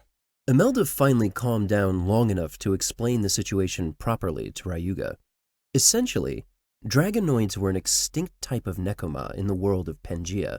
In fact, the only known dragonoid is the dragon god, Sky-Splitting Fang, Tetsuya, but even he couldn't be counted as a dragonoid since he's a celestial. Because of this, Imelda and the head examiner feared the various forces at play in the world attempting to prey on Ryuga before he had the strength to defend himself. To make matters even more perilous, Imelda herself feared that should the wrong person force Ryuga into servitude, they could use his immense potential for nefarious uses. So you're saying I'm that powerful? Ryuga asked, a bit shocked after hearing Imelda's explanation. No, I'm saying that you have the potential to one day gain power close to that of one of this world's gods, perhaps even surpassing them. However, that will depend on your effort. But I do have a question, Ryuga. Imelda began. Dragonoids are Nekoma, which originate here in Pangaea. How are you a dragonoid? I mean, you certainly don't look the part, and I've never seen a dragonoid in person before, but accounts of them describe them as having scales, horns, wings. You have none of these, so I'm wondering, was perhaps your mother or father from this realm? That seems far-fetched, but it's the only logical explanation. I mean, I have no idea. My mother was definitely a normal human. And my father, Ryuga could feel his blood boiling with the thought of speaking about his father. He abandoned me long ago. I haven't seen him since I was 6, but I'm sure he was human as well. I see, Imelda said. Well, overlooking that for now, it seems that you somehow have roots in this world, which would explain how quickly you've become accustomed to using Sen. It might even explain how you ended up here. Perhaps this was no accident. But what about Akira? There's no way she came from Pangaea, is there? I'm not sure, Ryuga. I've never met this person, so there isn't much to go on. The one thing I'm sure of is that as you are, you won't be able to survive in this world alone. However, Imelda said as she got to her feet, you're not alone. I'm going to train you as best I can. After all, I can't leave you to your own devices. You'd be dead in half a day otherwise. You really think so? Is this world really that dangerous?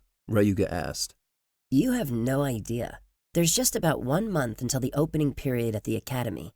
Until then, I will train you as best I can to help you learn more about yourself, your abilities, and also to defend yourself.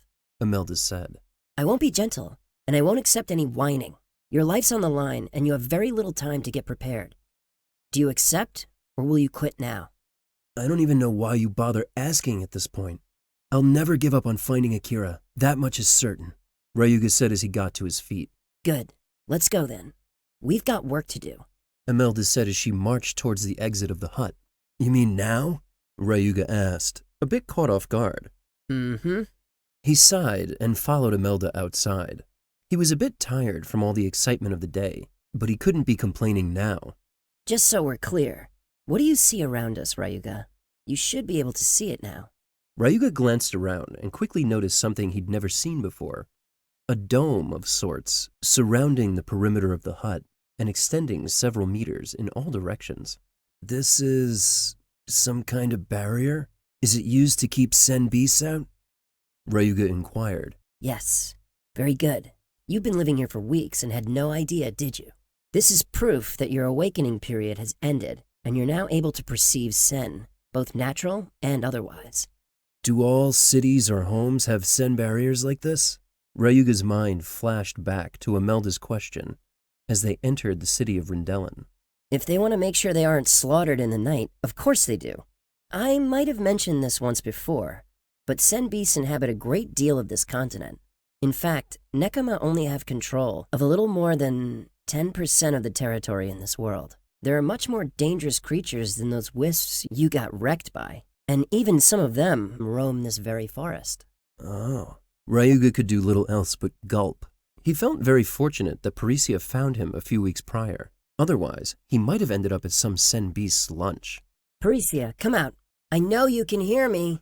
Imelda shouted as she turned to face Ryuga. It's nearly dusk. It's time to get your feet wet. Imelda said with a slight smile, which made Ryuga shiver with a sense of unease. After Parisia returned, the trio sat down for another explanation on cultivating their strength as Sen warriors. You both have a little less than a month to prepare for joining the academy. For Perry, you'll definitely be okay.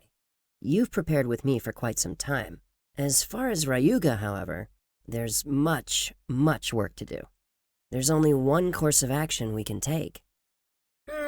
He's totally gonna die, Perry said as she cocked her head to the side. Shh! Imelda chided. Do what now? Ryuga asked with a concerned look upon his face. There's one method to grow stronger as a Sen warrior. To gather Sen within you and absorb it. There are two methods for doing this. The first and safest method is to meditate, slowly, drawing in the nature energy around you. You've already been practicing this daily. The second way is much quicker, but it's also filled with more risk. That is to defeat and absorb the Sen accumulated within Sen beasts. Wait, you want me to fight creatures like the ones in the forest? Is that safe? Ryuga felt a growing unease in the pit of his stomach. No, it's not. You could get hurt, but really, how is that different from your everyday life? You're in a world where danger lurks around every corner. You will need to take on as much risk as possible in order to quickly gain the strength to survive. Make no mistake, the more quickly you can master your ability to manipulate Sen, the easier it will be to achieve your goals and live a comfortable life. Furthermore, your lineage as a Dragonoid means that you have great potential. Among all the Nekoma, Dragonoids are known for having extremely great Sen abilities. It is here that Imelda paused, as if waiting for some sort of reactions. There were a few moments of awkward silence before Parisia seemed struck by an epiphany.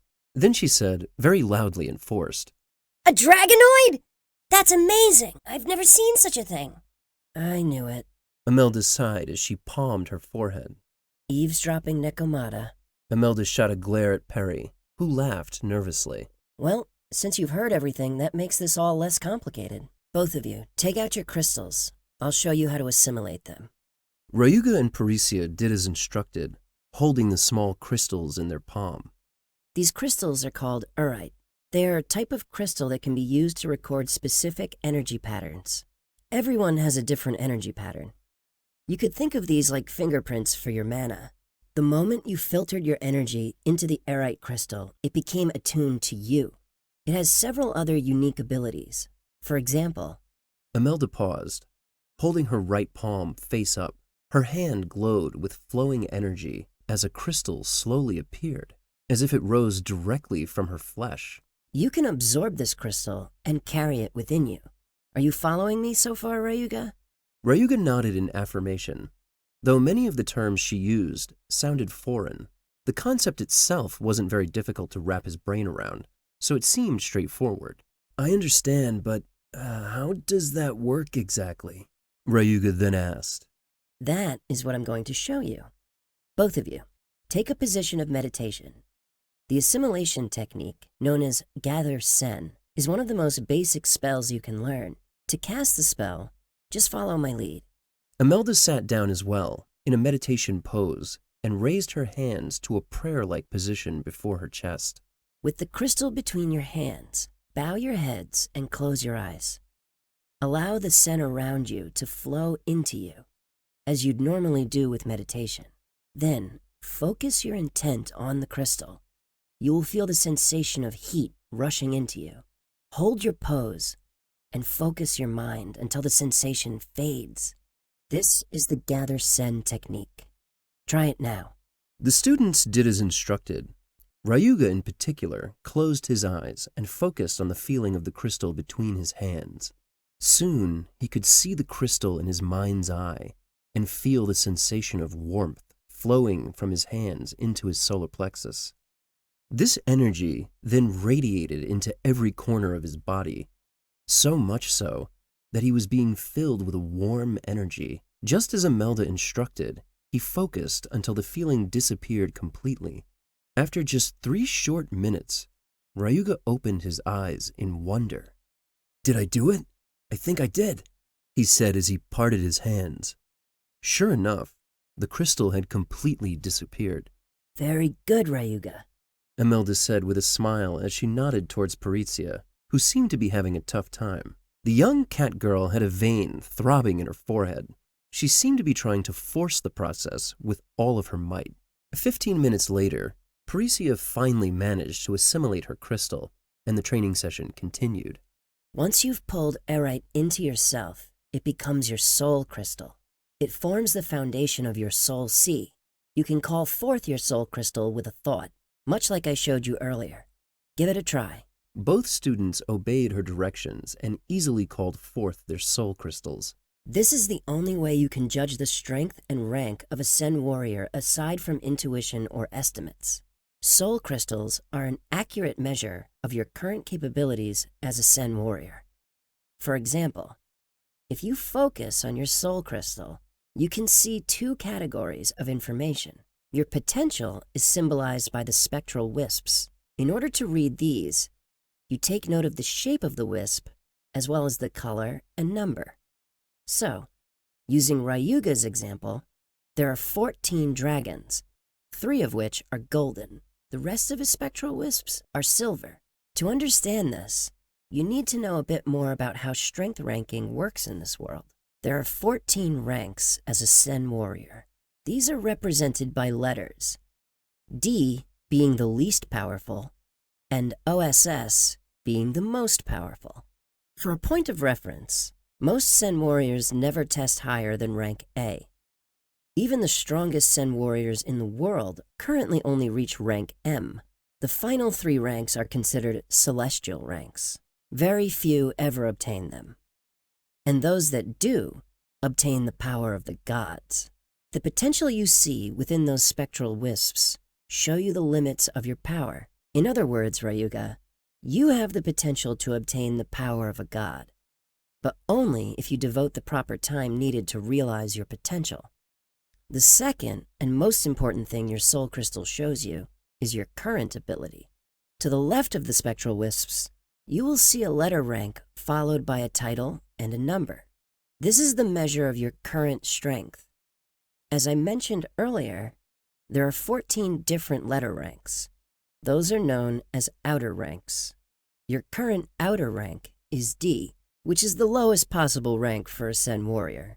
Any less, in fact, and you'd just be considered a normal Nekoma. In other words, Imelda said as she got to her feet, you're at the bare minimum requirement. You're dangerously weak, so weak, in fact, that you're almost like an insect, and in some cases, worse. Since you'll be facing many dangers that normal Nekoma would never dare to brave, this makes you susceptible to losing before you ever begin. What's this number next to the word copper? Parisia asked. Ryuga, on the other hand, cut his eyes. Really? Insects? Worse than a bug? Rudeness, he thought to himself. The number next to your title is your current level. You see, titles, or inner ranks, denote one of 9 possible stages of strength that you possess in an outer rank.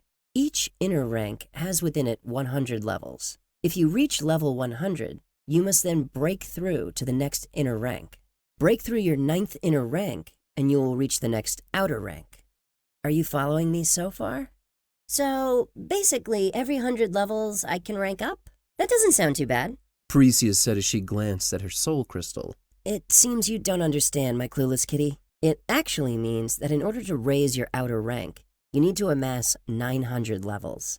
You also need to repeat that process for each outer rank that you want to raise. To make matters worse, there are various requirements for breaking through an outer rank. It's not enough to just raise your inner rank level. It's not enough just to raise your inner rank level. You will need to pass tests in order to reach your full potential. Imelda could sense that Ryuga's head was spinning with her explanation, so she decided to switch gears slightly. Information overload, I get it. It can be confusing at first, so how about we learn through comparison? Imelda smiled as she began to stretch her body. That might be better, Ryuga said as he laughed nervously. I'm stuck in a cultivation manhwa, he mumbled to himself as he got to his feet. Perry, read your full rank out to me. Imelda said. Let's see. Rank D, Copper, 75. 25 levels to go, Not bad. I see you haven't been neglecting your training. And you, Ryuga? Rank D, Copper, 1, he said. Well, that's to be expected. After all, it's been less than a few weeks now since you've been training. My rank is B, Steel, 32. In other words, I'm a 5th outer rank Sen warrior with a 5th inner rank title at level 32. So let's see. That means I'm almost 4,500 levels stronger than you right now. When she phrased it that way, the gap in their strength seemed vastly apparent to Ryuga. To make matters worse, most of the Sen beasts in this world rank between 4th and 6th outer rank. There are some who even register as 8th or higher. I say all this to make a very, very important point. You need to be able to gauge your place in the world in order to navigate it. From this point on, both of you sleep, eat, and live to cultivate your strength. You're very light. Chapter 15. The Squirrel Sensei's Tutelage. The final technique I will teach you both for the day is perhaps the most important of all. You need to be able to access your soul sea at will. This is a simple matter now that you've gotten a soul crystal. It's actually the opposite of bringing out your crystal. You project yourself inward, or more specifically, your consciousness.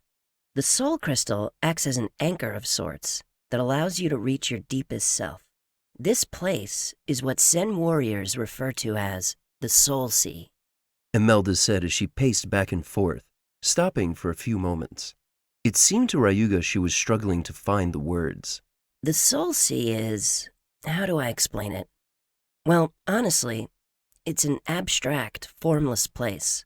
Even the rules of the soul sea differ from person to person. It all depends on what's inside of you. Before you go there are 2 things I need to explain. The first, and probably most important, is that an alternate version of yourself resides in your soul sea. This person is difficult to explain.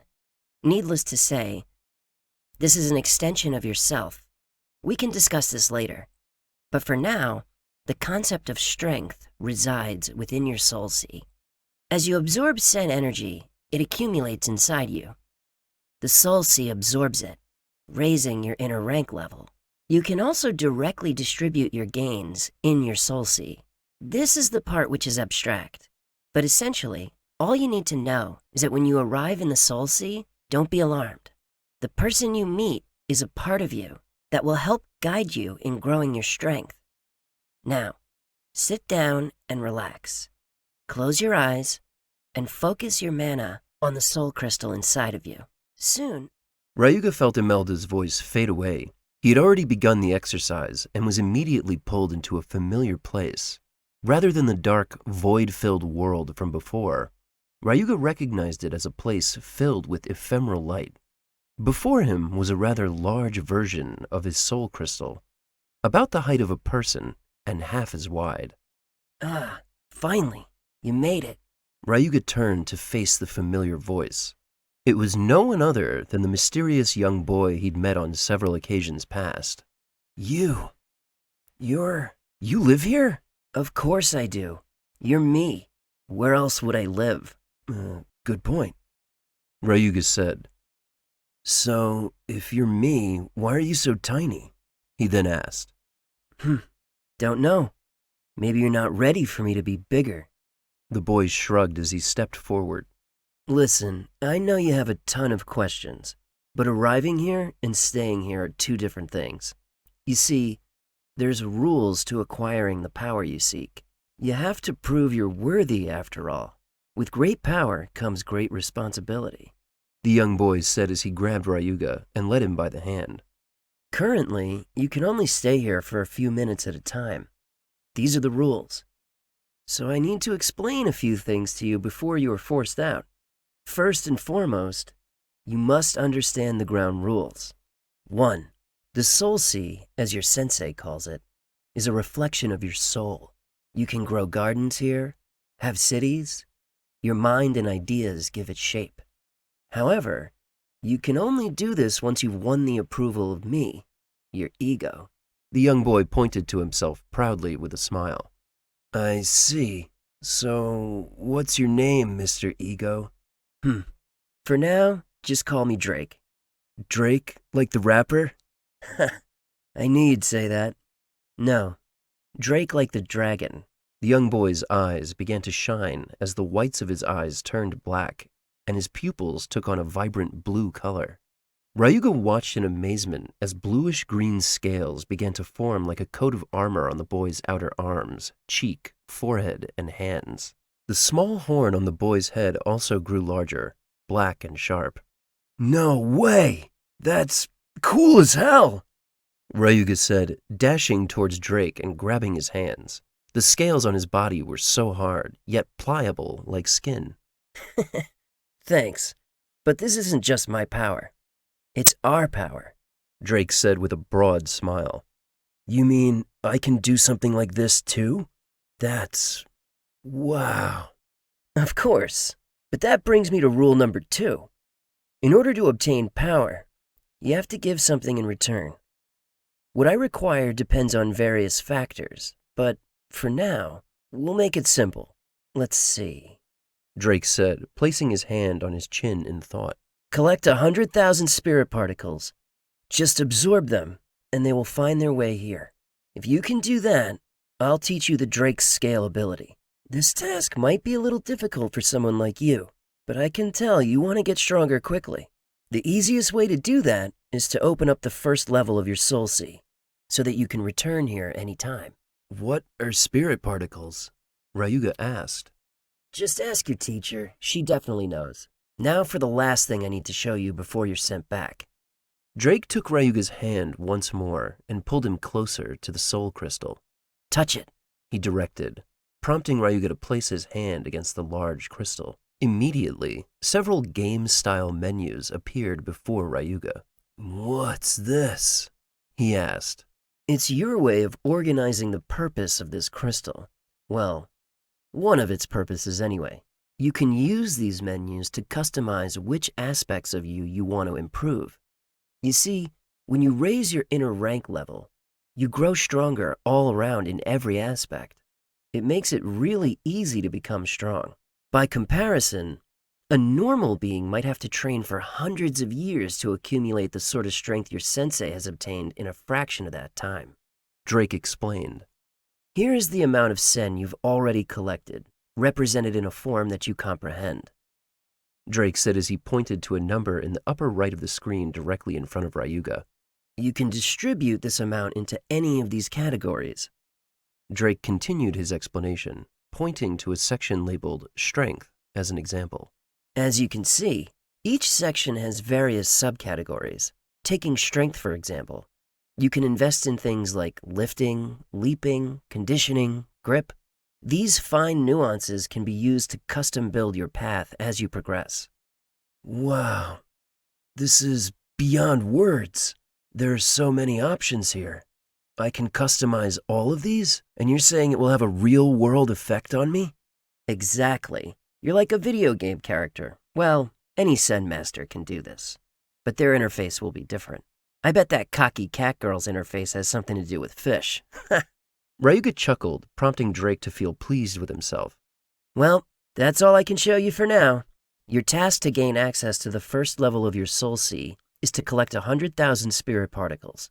Don't forget, you should do it as quickly as possible. That's the only way I can begin sharing my powers with you. Drake got really close to Ryuga as he explained to emphasize the importance of what he was suggesting. It's time for you to go. We'll chat later. Bye, Ryuga. Drake waved as Ryuga felt himself being pulled back to his conscious self. Ryuga! Ryuga! Imelda said repeatedly. Hey, I didn't say start yet. You're going to waste your time for today if you don't properly understand what to do. Imelda seemed agitated, her hands on her hips as she stared down at Ryuga. Drake explained everything to me already, Ryuga said as he came back to his senses. Drake? Is that your ego's name?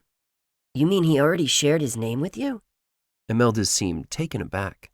Yeah, he told me my first task is to collect 100,000 spirit particles. He said you'd know what those are. Interesting. Wow, Ryuga. I'm really impressed. Spirit particles, huh? We'll discuss that in a few moments. Let me tend to Perry for a bit. Imelda said as she turned to have a word with Parisia, who seemed to be struggling to even venture into her soul sea. It would be another 15 minutes before Ryuga could resume his conversation with Imelda, and by this time, the sun had begun to set. Now, on to the subject of spirit particles. You've actually encountered these before, during your encounter with the wisps. When a Sen beast is defeated, it will change back into raw nature energy. These particles will only last for a short time before dissipating and returning back to nature. During this period, you can use your mana to capture these particles and draw them into your body. This is actually the method we will be using to accelerate your training. Before that, there's one more thing we need to do. Imelda sat down before both students and placed several crystals in front of her, each a different color. Ryuga recognized them as some of the crystals Imelda acquired from the marketplace in Rindelin. These are Senna crystals, named because they react to nature's energy. They have the unique quality of only reacting to energy which matches their affinity. In other words, these crystals can be used to detect elemental affinity in Sen users. Elemental affinity?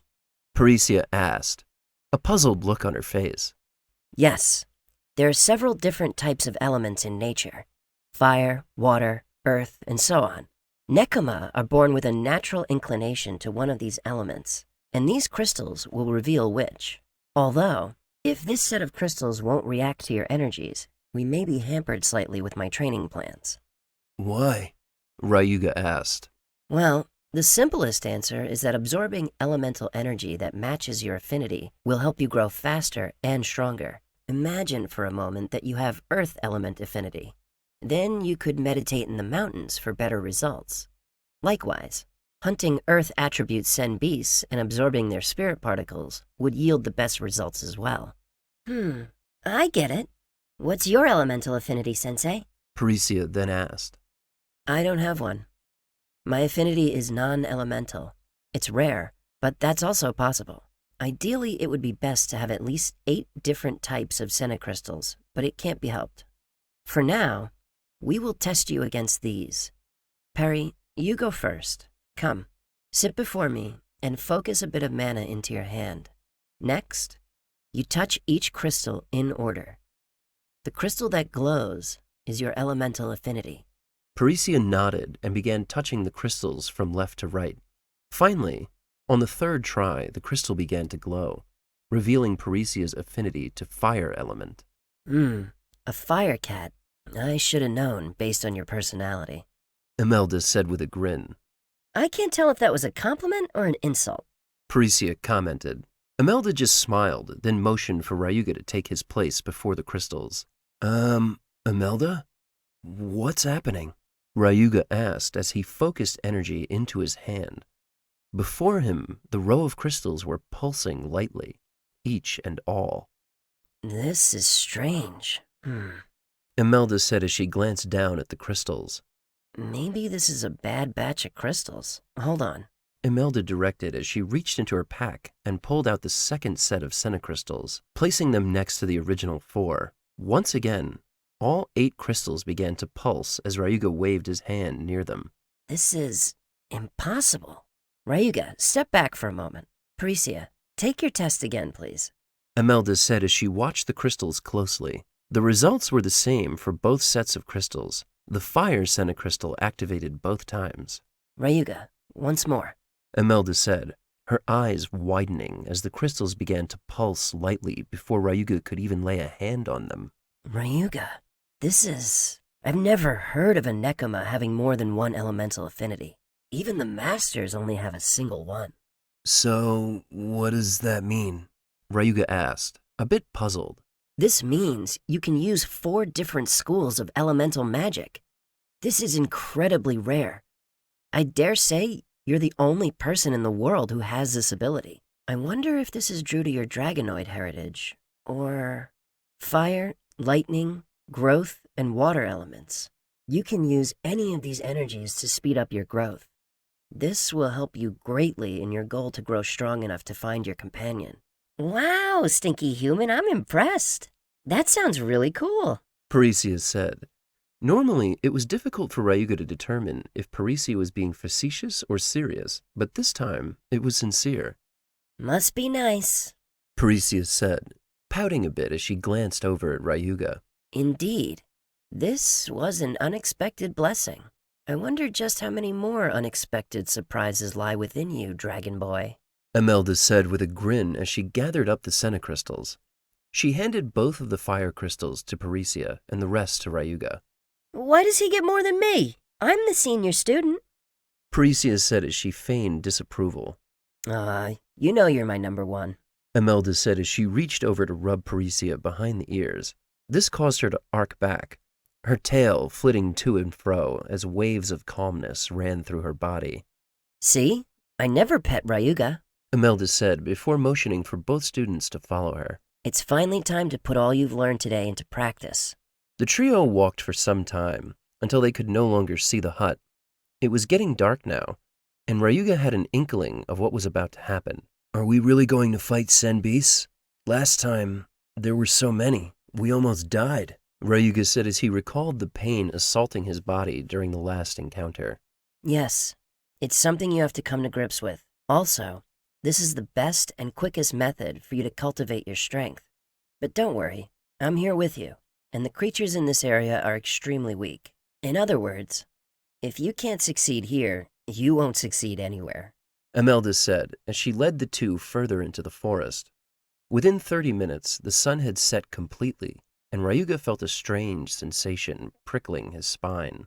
Perhaps it was more like a sixth sense than anything.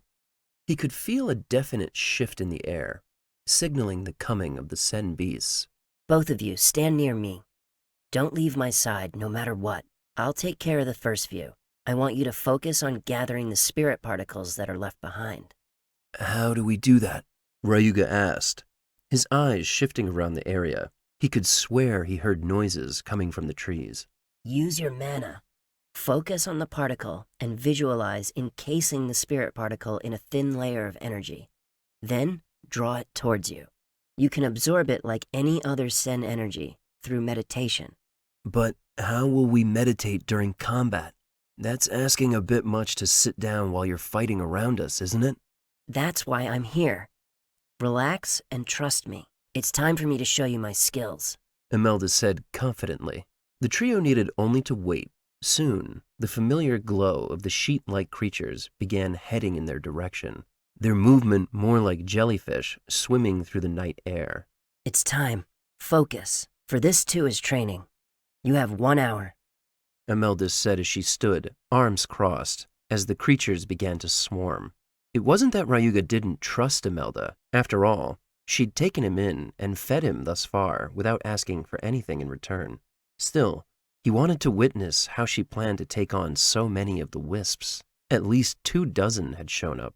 Surprisingly, Imelda didn't move an inch. Instead, Ryuga noticed a soft popping noise to his right. Upon turning his head, he noticed several spirit particles hanging in the air, gently floating upwards. Soon, he could hear even more of the popping noises, some to his left, others behind him. Well, what are you waiting for? I'm mostly doing this for your benefit, after all. Imelda said. It had only been a few seconds, but all of the creatures in the immediate area had been dispatched. What's more, Ryuga had absolutely no idea how she managed to do it. That's nuts, he thought to himself as he closed his eyes and focused on his task. Sure enough, after reaching out with his mana, he could visualize the spirit particles hanging in the air near him. He also noticed that Parisia was greedily sucking up as many as possible. You don't even need the green-colored orbs. Hey, he whispered. Shut up and concentrate, especially if you don't want her to take them all. Imelda repeated her instructions once more. They spent the next hour, as Imelda promised, repeating this exercise. Imelda would slay the creatures, no matter how many appeared. Parisia and Ryuga would fight over the spirit particles, racing to encapsulate and absorb them before one another. The absorption process was exactly like assimilating the aerite crystal. Thus, Ryuga soon had the hang of it. By the hour's end, he'd easily absorbed well over 160 spirit particles. Still, he felt no different. In fact, he couldn't even tell if his level had risen one bit. Come, that's enough for tonight. We've had a very busy and emotionally taxing day. Imelda finally said after the hour passed. Ryuga could do little else but agree. He'd learned so much about himself and the world of Pangaea. It would do him good to unpack his thoughts and allow them to settle. The trio enjoyed a meal before they settled in to rest. With the addition of a third straw cot, Ryuga now had his own bed in a corner of the hut. According to Parisia, she did it out of the kindness of her heart. Ryuga felt her motivations were suspect after a few more stinky cracks, however. They're really going to give me a mental complex, he thought to himself, as he finally... Chapter 16. Soul Cultivation. Oh, it's so hot. What season is it, summer? Ryuga sank to his knees, covered in sweat. It had been a little over 2 weeks since Imelda began to train both students in earnest. During the morning, they would do basic conditioning exercises. During the afternoon, they would practice sparring with Imelda, and after sunset, they would venture into the forest to battle wisps. All things told, this was nothing like Ryuga expected. Of all the movies he'd seen and all the mangas he'd read, being trained by a master seemed like an event that would run someone ragged, constantly being kicked into shape by their overpowered master, overcoming intense training trials. But Imelda simply had them train 3 times a day, 2 hours each session. Even battle with the Sen beasts was supervised. Imelda would step in the moment she felt either student was being overwhelmed. There was one rule he didn't quite understand, which was that neither student could utilize their assimilated spirit particles until today. They were never given a particular reason, and Ryuga never really thought to ask. This is partially because Drake never mentioned it either. In fact, with each return visit to the Soul Sea, Drake was nowhere to be found. As Drake originally explained, Ryuga could only manage to stay in his Soul Sea for a few minutes at max. Furthermore, he could only visit the place once a day at this rate.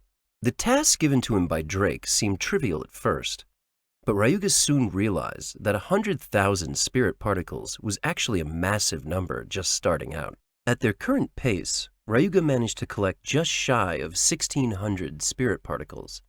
This was a little less than 100 a day for the most part, barely 1% in 2 weeks. Ryuga had to admit he was feeling a bit discouraged.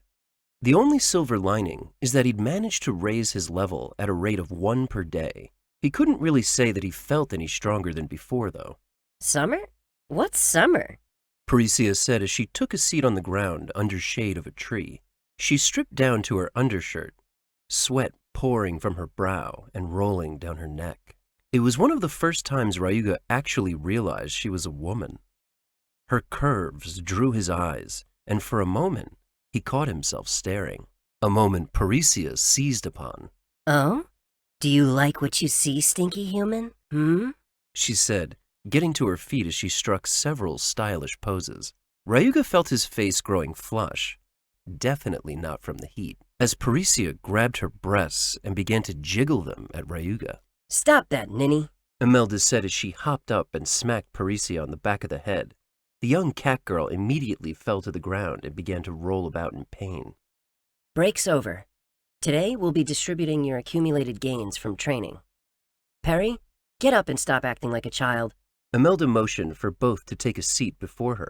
As Ryuga sat before his sensei, it finally struck him how lucky he was in more ways than one. Imelda had a striking figure, despite being a little less than 4 feet tall, especially in the chest area. Ample was one way to describe it. For some reason, Ryuga had a difficult time focusing on Imelda's words as his eyes slowly drifted downwards. The day was extremely hot, so both Imelda and Parisia were wearing less than usual. Imelda in particular normally wore an undershirt along with the rest of her outfit. Today it was absent, and Ryuga could do little to fight the magnetic pull of Imelda's massive mountains exerted on his gaze. Now, Imelda said, snapping his attention back to her instructions. the purpose of these last 2 weeks was to help you get a personal feel for which areas you need to improve in when it comes to dealing with Sen beasts. Make no mistake, there are as many different types of Sen beasts as there are Nekoma in the world. But you should have a good idea how to battle and defeat the Wisp variety at this point.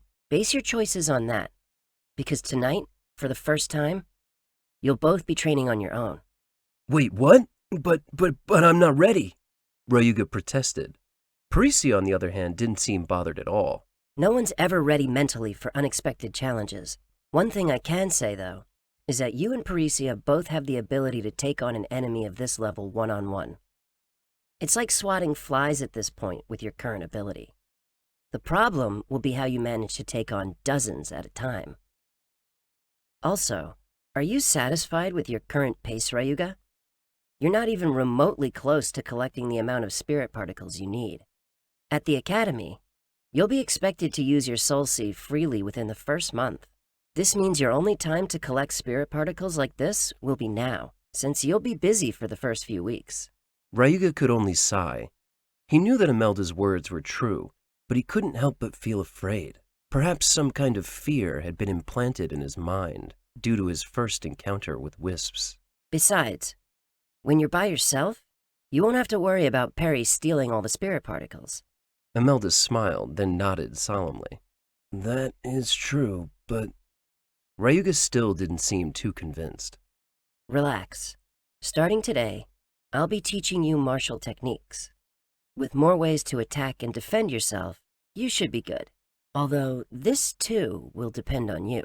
You're going to teach us martial arts? This is what I've been waiting for, Ryuga said with a broad smile. Yes and no. As I mentioned before, my elemental affinity is non-elemental. This is the natural state of all Sen users. So natural, in fact, that no one has ever bothered to create a martial style based around it. Lacking an elemental affinity as a Sen warrior is just as rare as being a dragonoid by comparison. So, there's no martial arts style for you to teach? Ryuga said, feeling a bit disheartened. I didn't say that. What I practice, I call formless style martial technique. I didn't want to get into complex explanations today, but here it goes. Imelda took a seat, a signal that she was about to go in-depth with her explanation. There are 2 ways to use your Sen abilities as a warrior. The first is what we call mystic category of abilities. Mystics cast spells in order to achieve the desired result. Spells have structure and will produce the same result each time they are cast. The second type is called martial spells. Martial spells use both the body and Sen to create various effects. For example, thrusts to create magical strikes.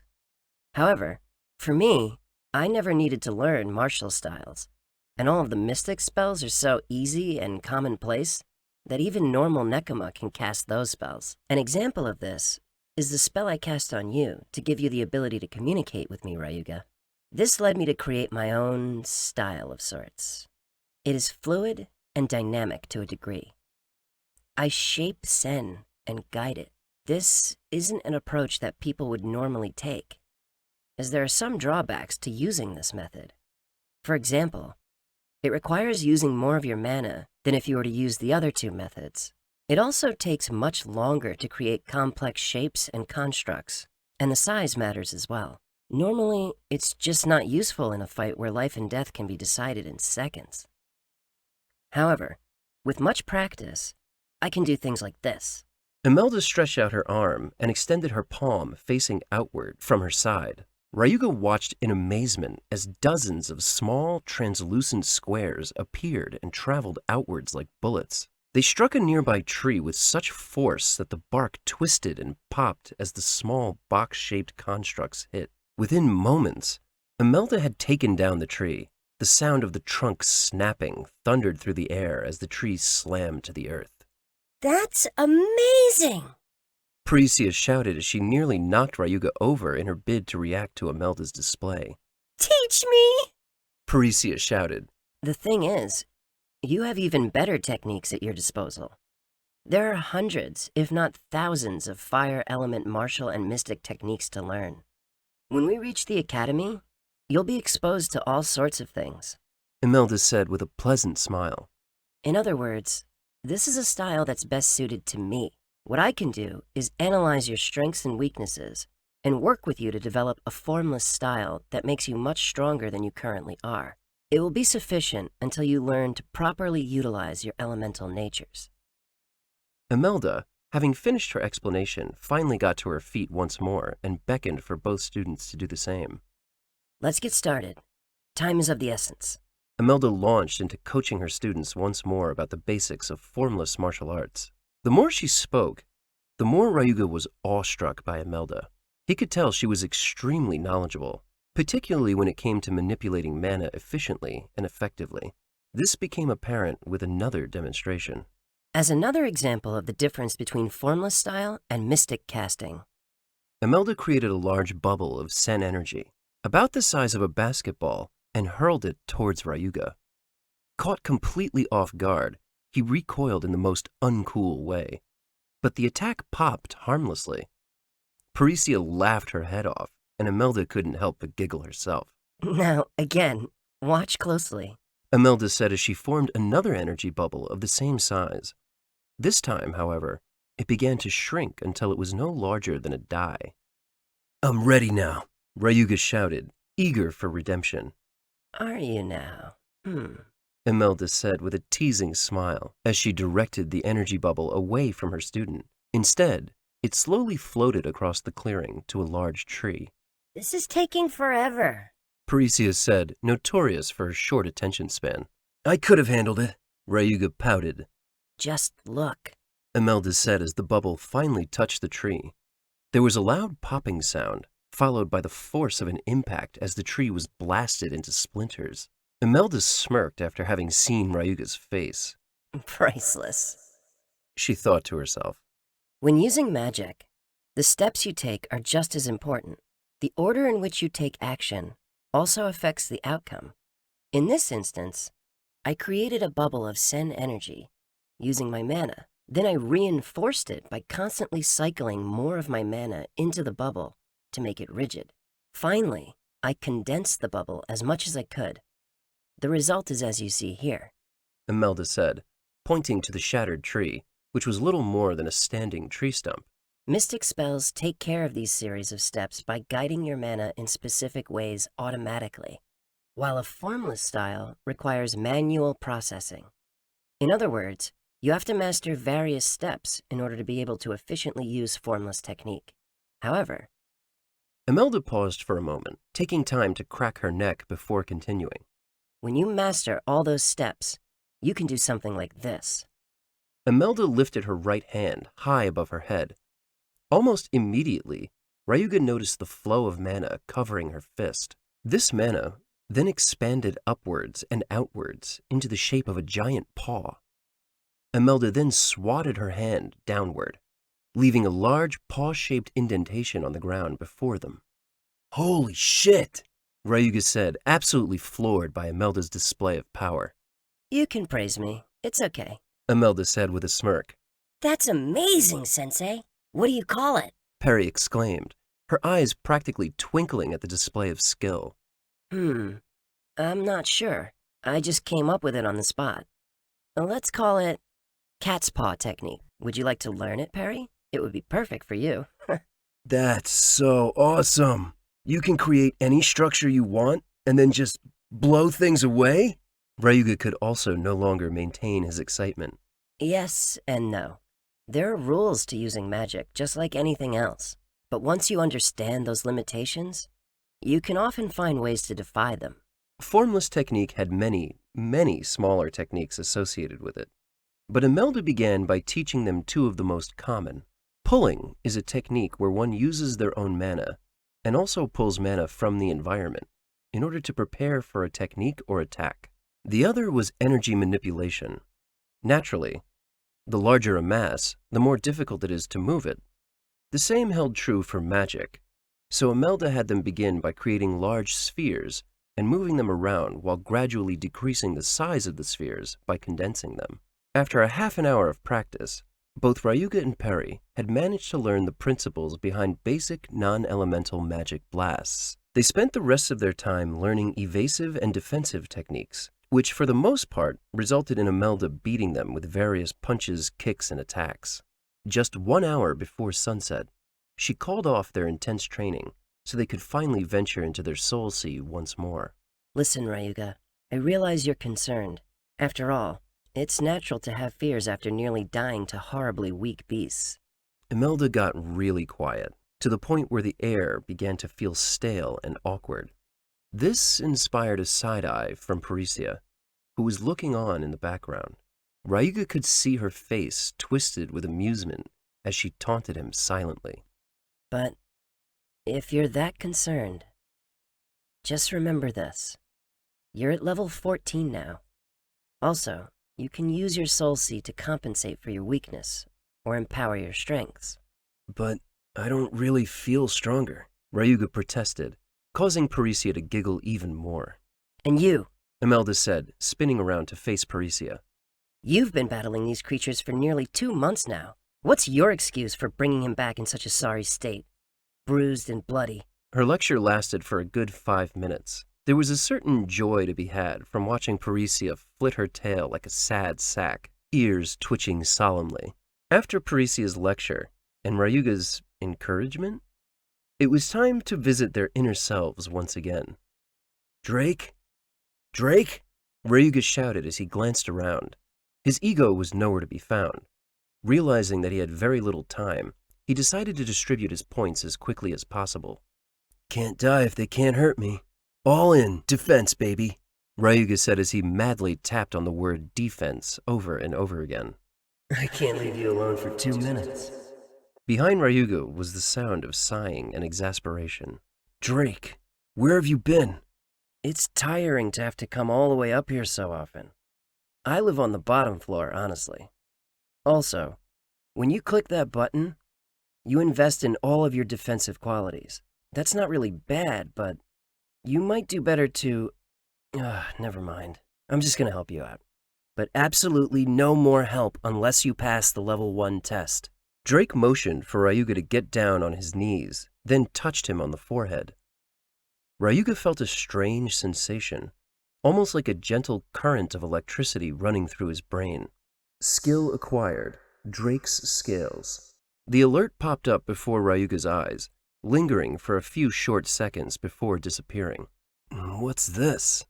Ryuga seemed a bit puzzled. You'll see. I'm tired. Finish up and go away, Drake said, folding his arms behind his back as he departed, fading away mysteriously. I wonder what was up with him. Oh well, I wonder how I can use this. Use the Force, Luke. Ryuga could hear Drake's voice echoing all around him as he pulled back to his conscious state. Ryuga spent the next 30 minutes trying to figure out how to trigger his skill. Unfortunately, he had no idea what it did or how to activate it. Finally, he got the bright idea of asking Imelda. A skill? Do you mean a spell? Imelda seemed confused initially, but after Ryuga explained what happened, she then seemed shocked. Your ego must really like you. I'm not sure exactly, but it sounds like a passive ability. Many Sen warriors have them. By the sounds of it, perhaps it's a defensive ability. It would definitely be helpful. Now, stop procrastinating, and don't die. Imelda said as she pushed Ryuga outside of the protection barrier. You're really gonna send me out there alone? What if I do actually die? Ryuga protested. I'll say a prayer for you, Imelda said, feigning a solemn mood as she bowed her head and clasped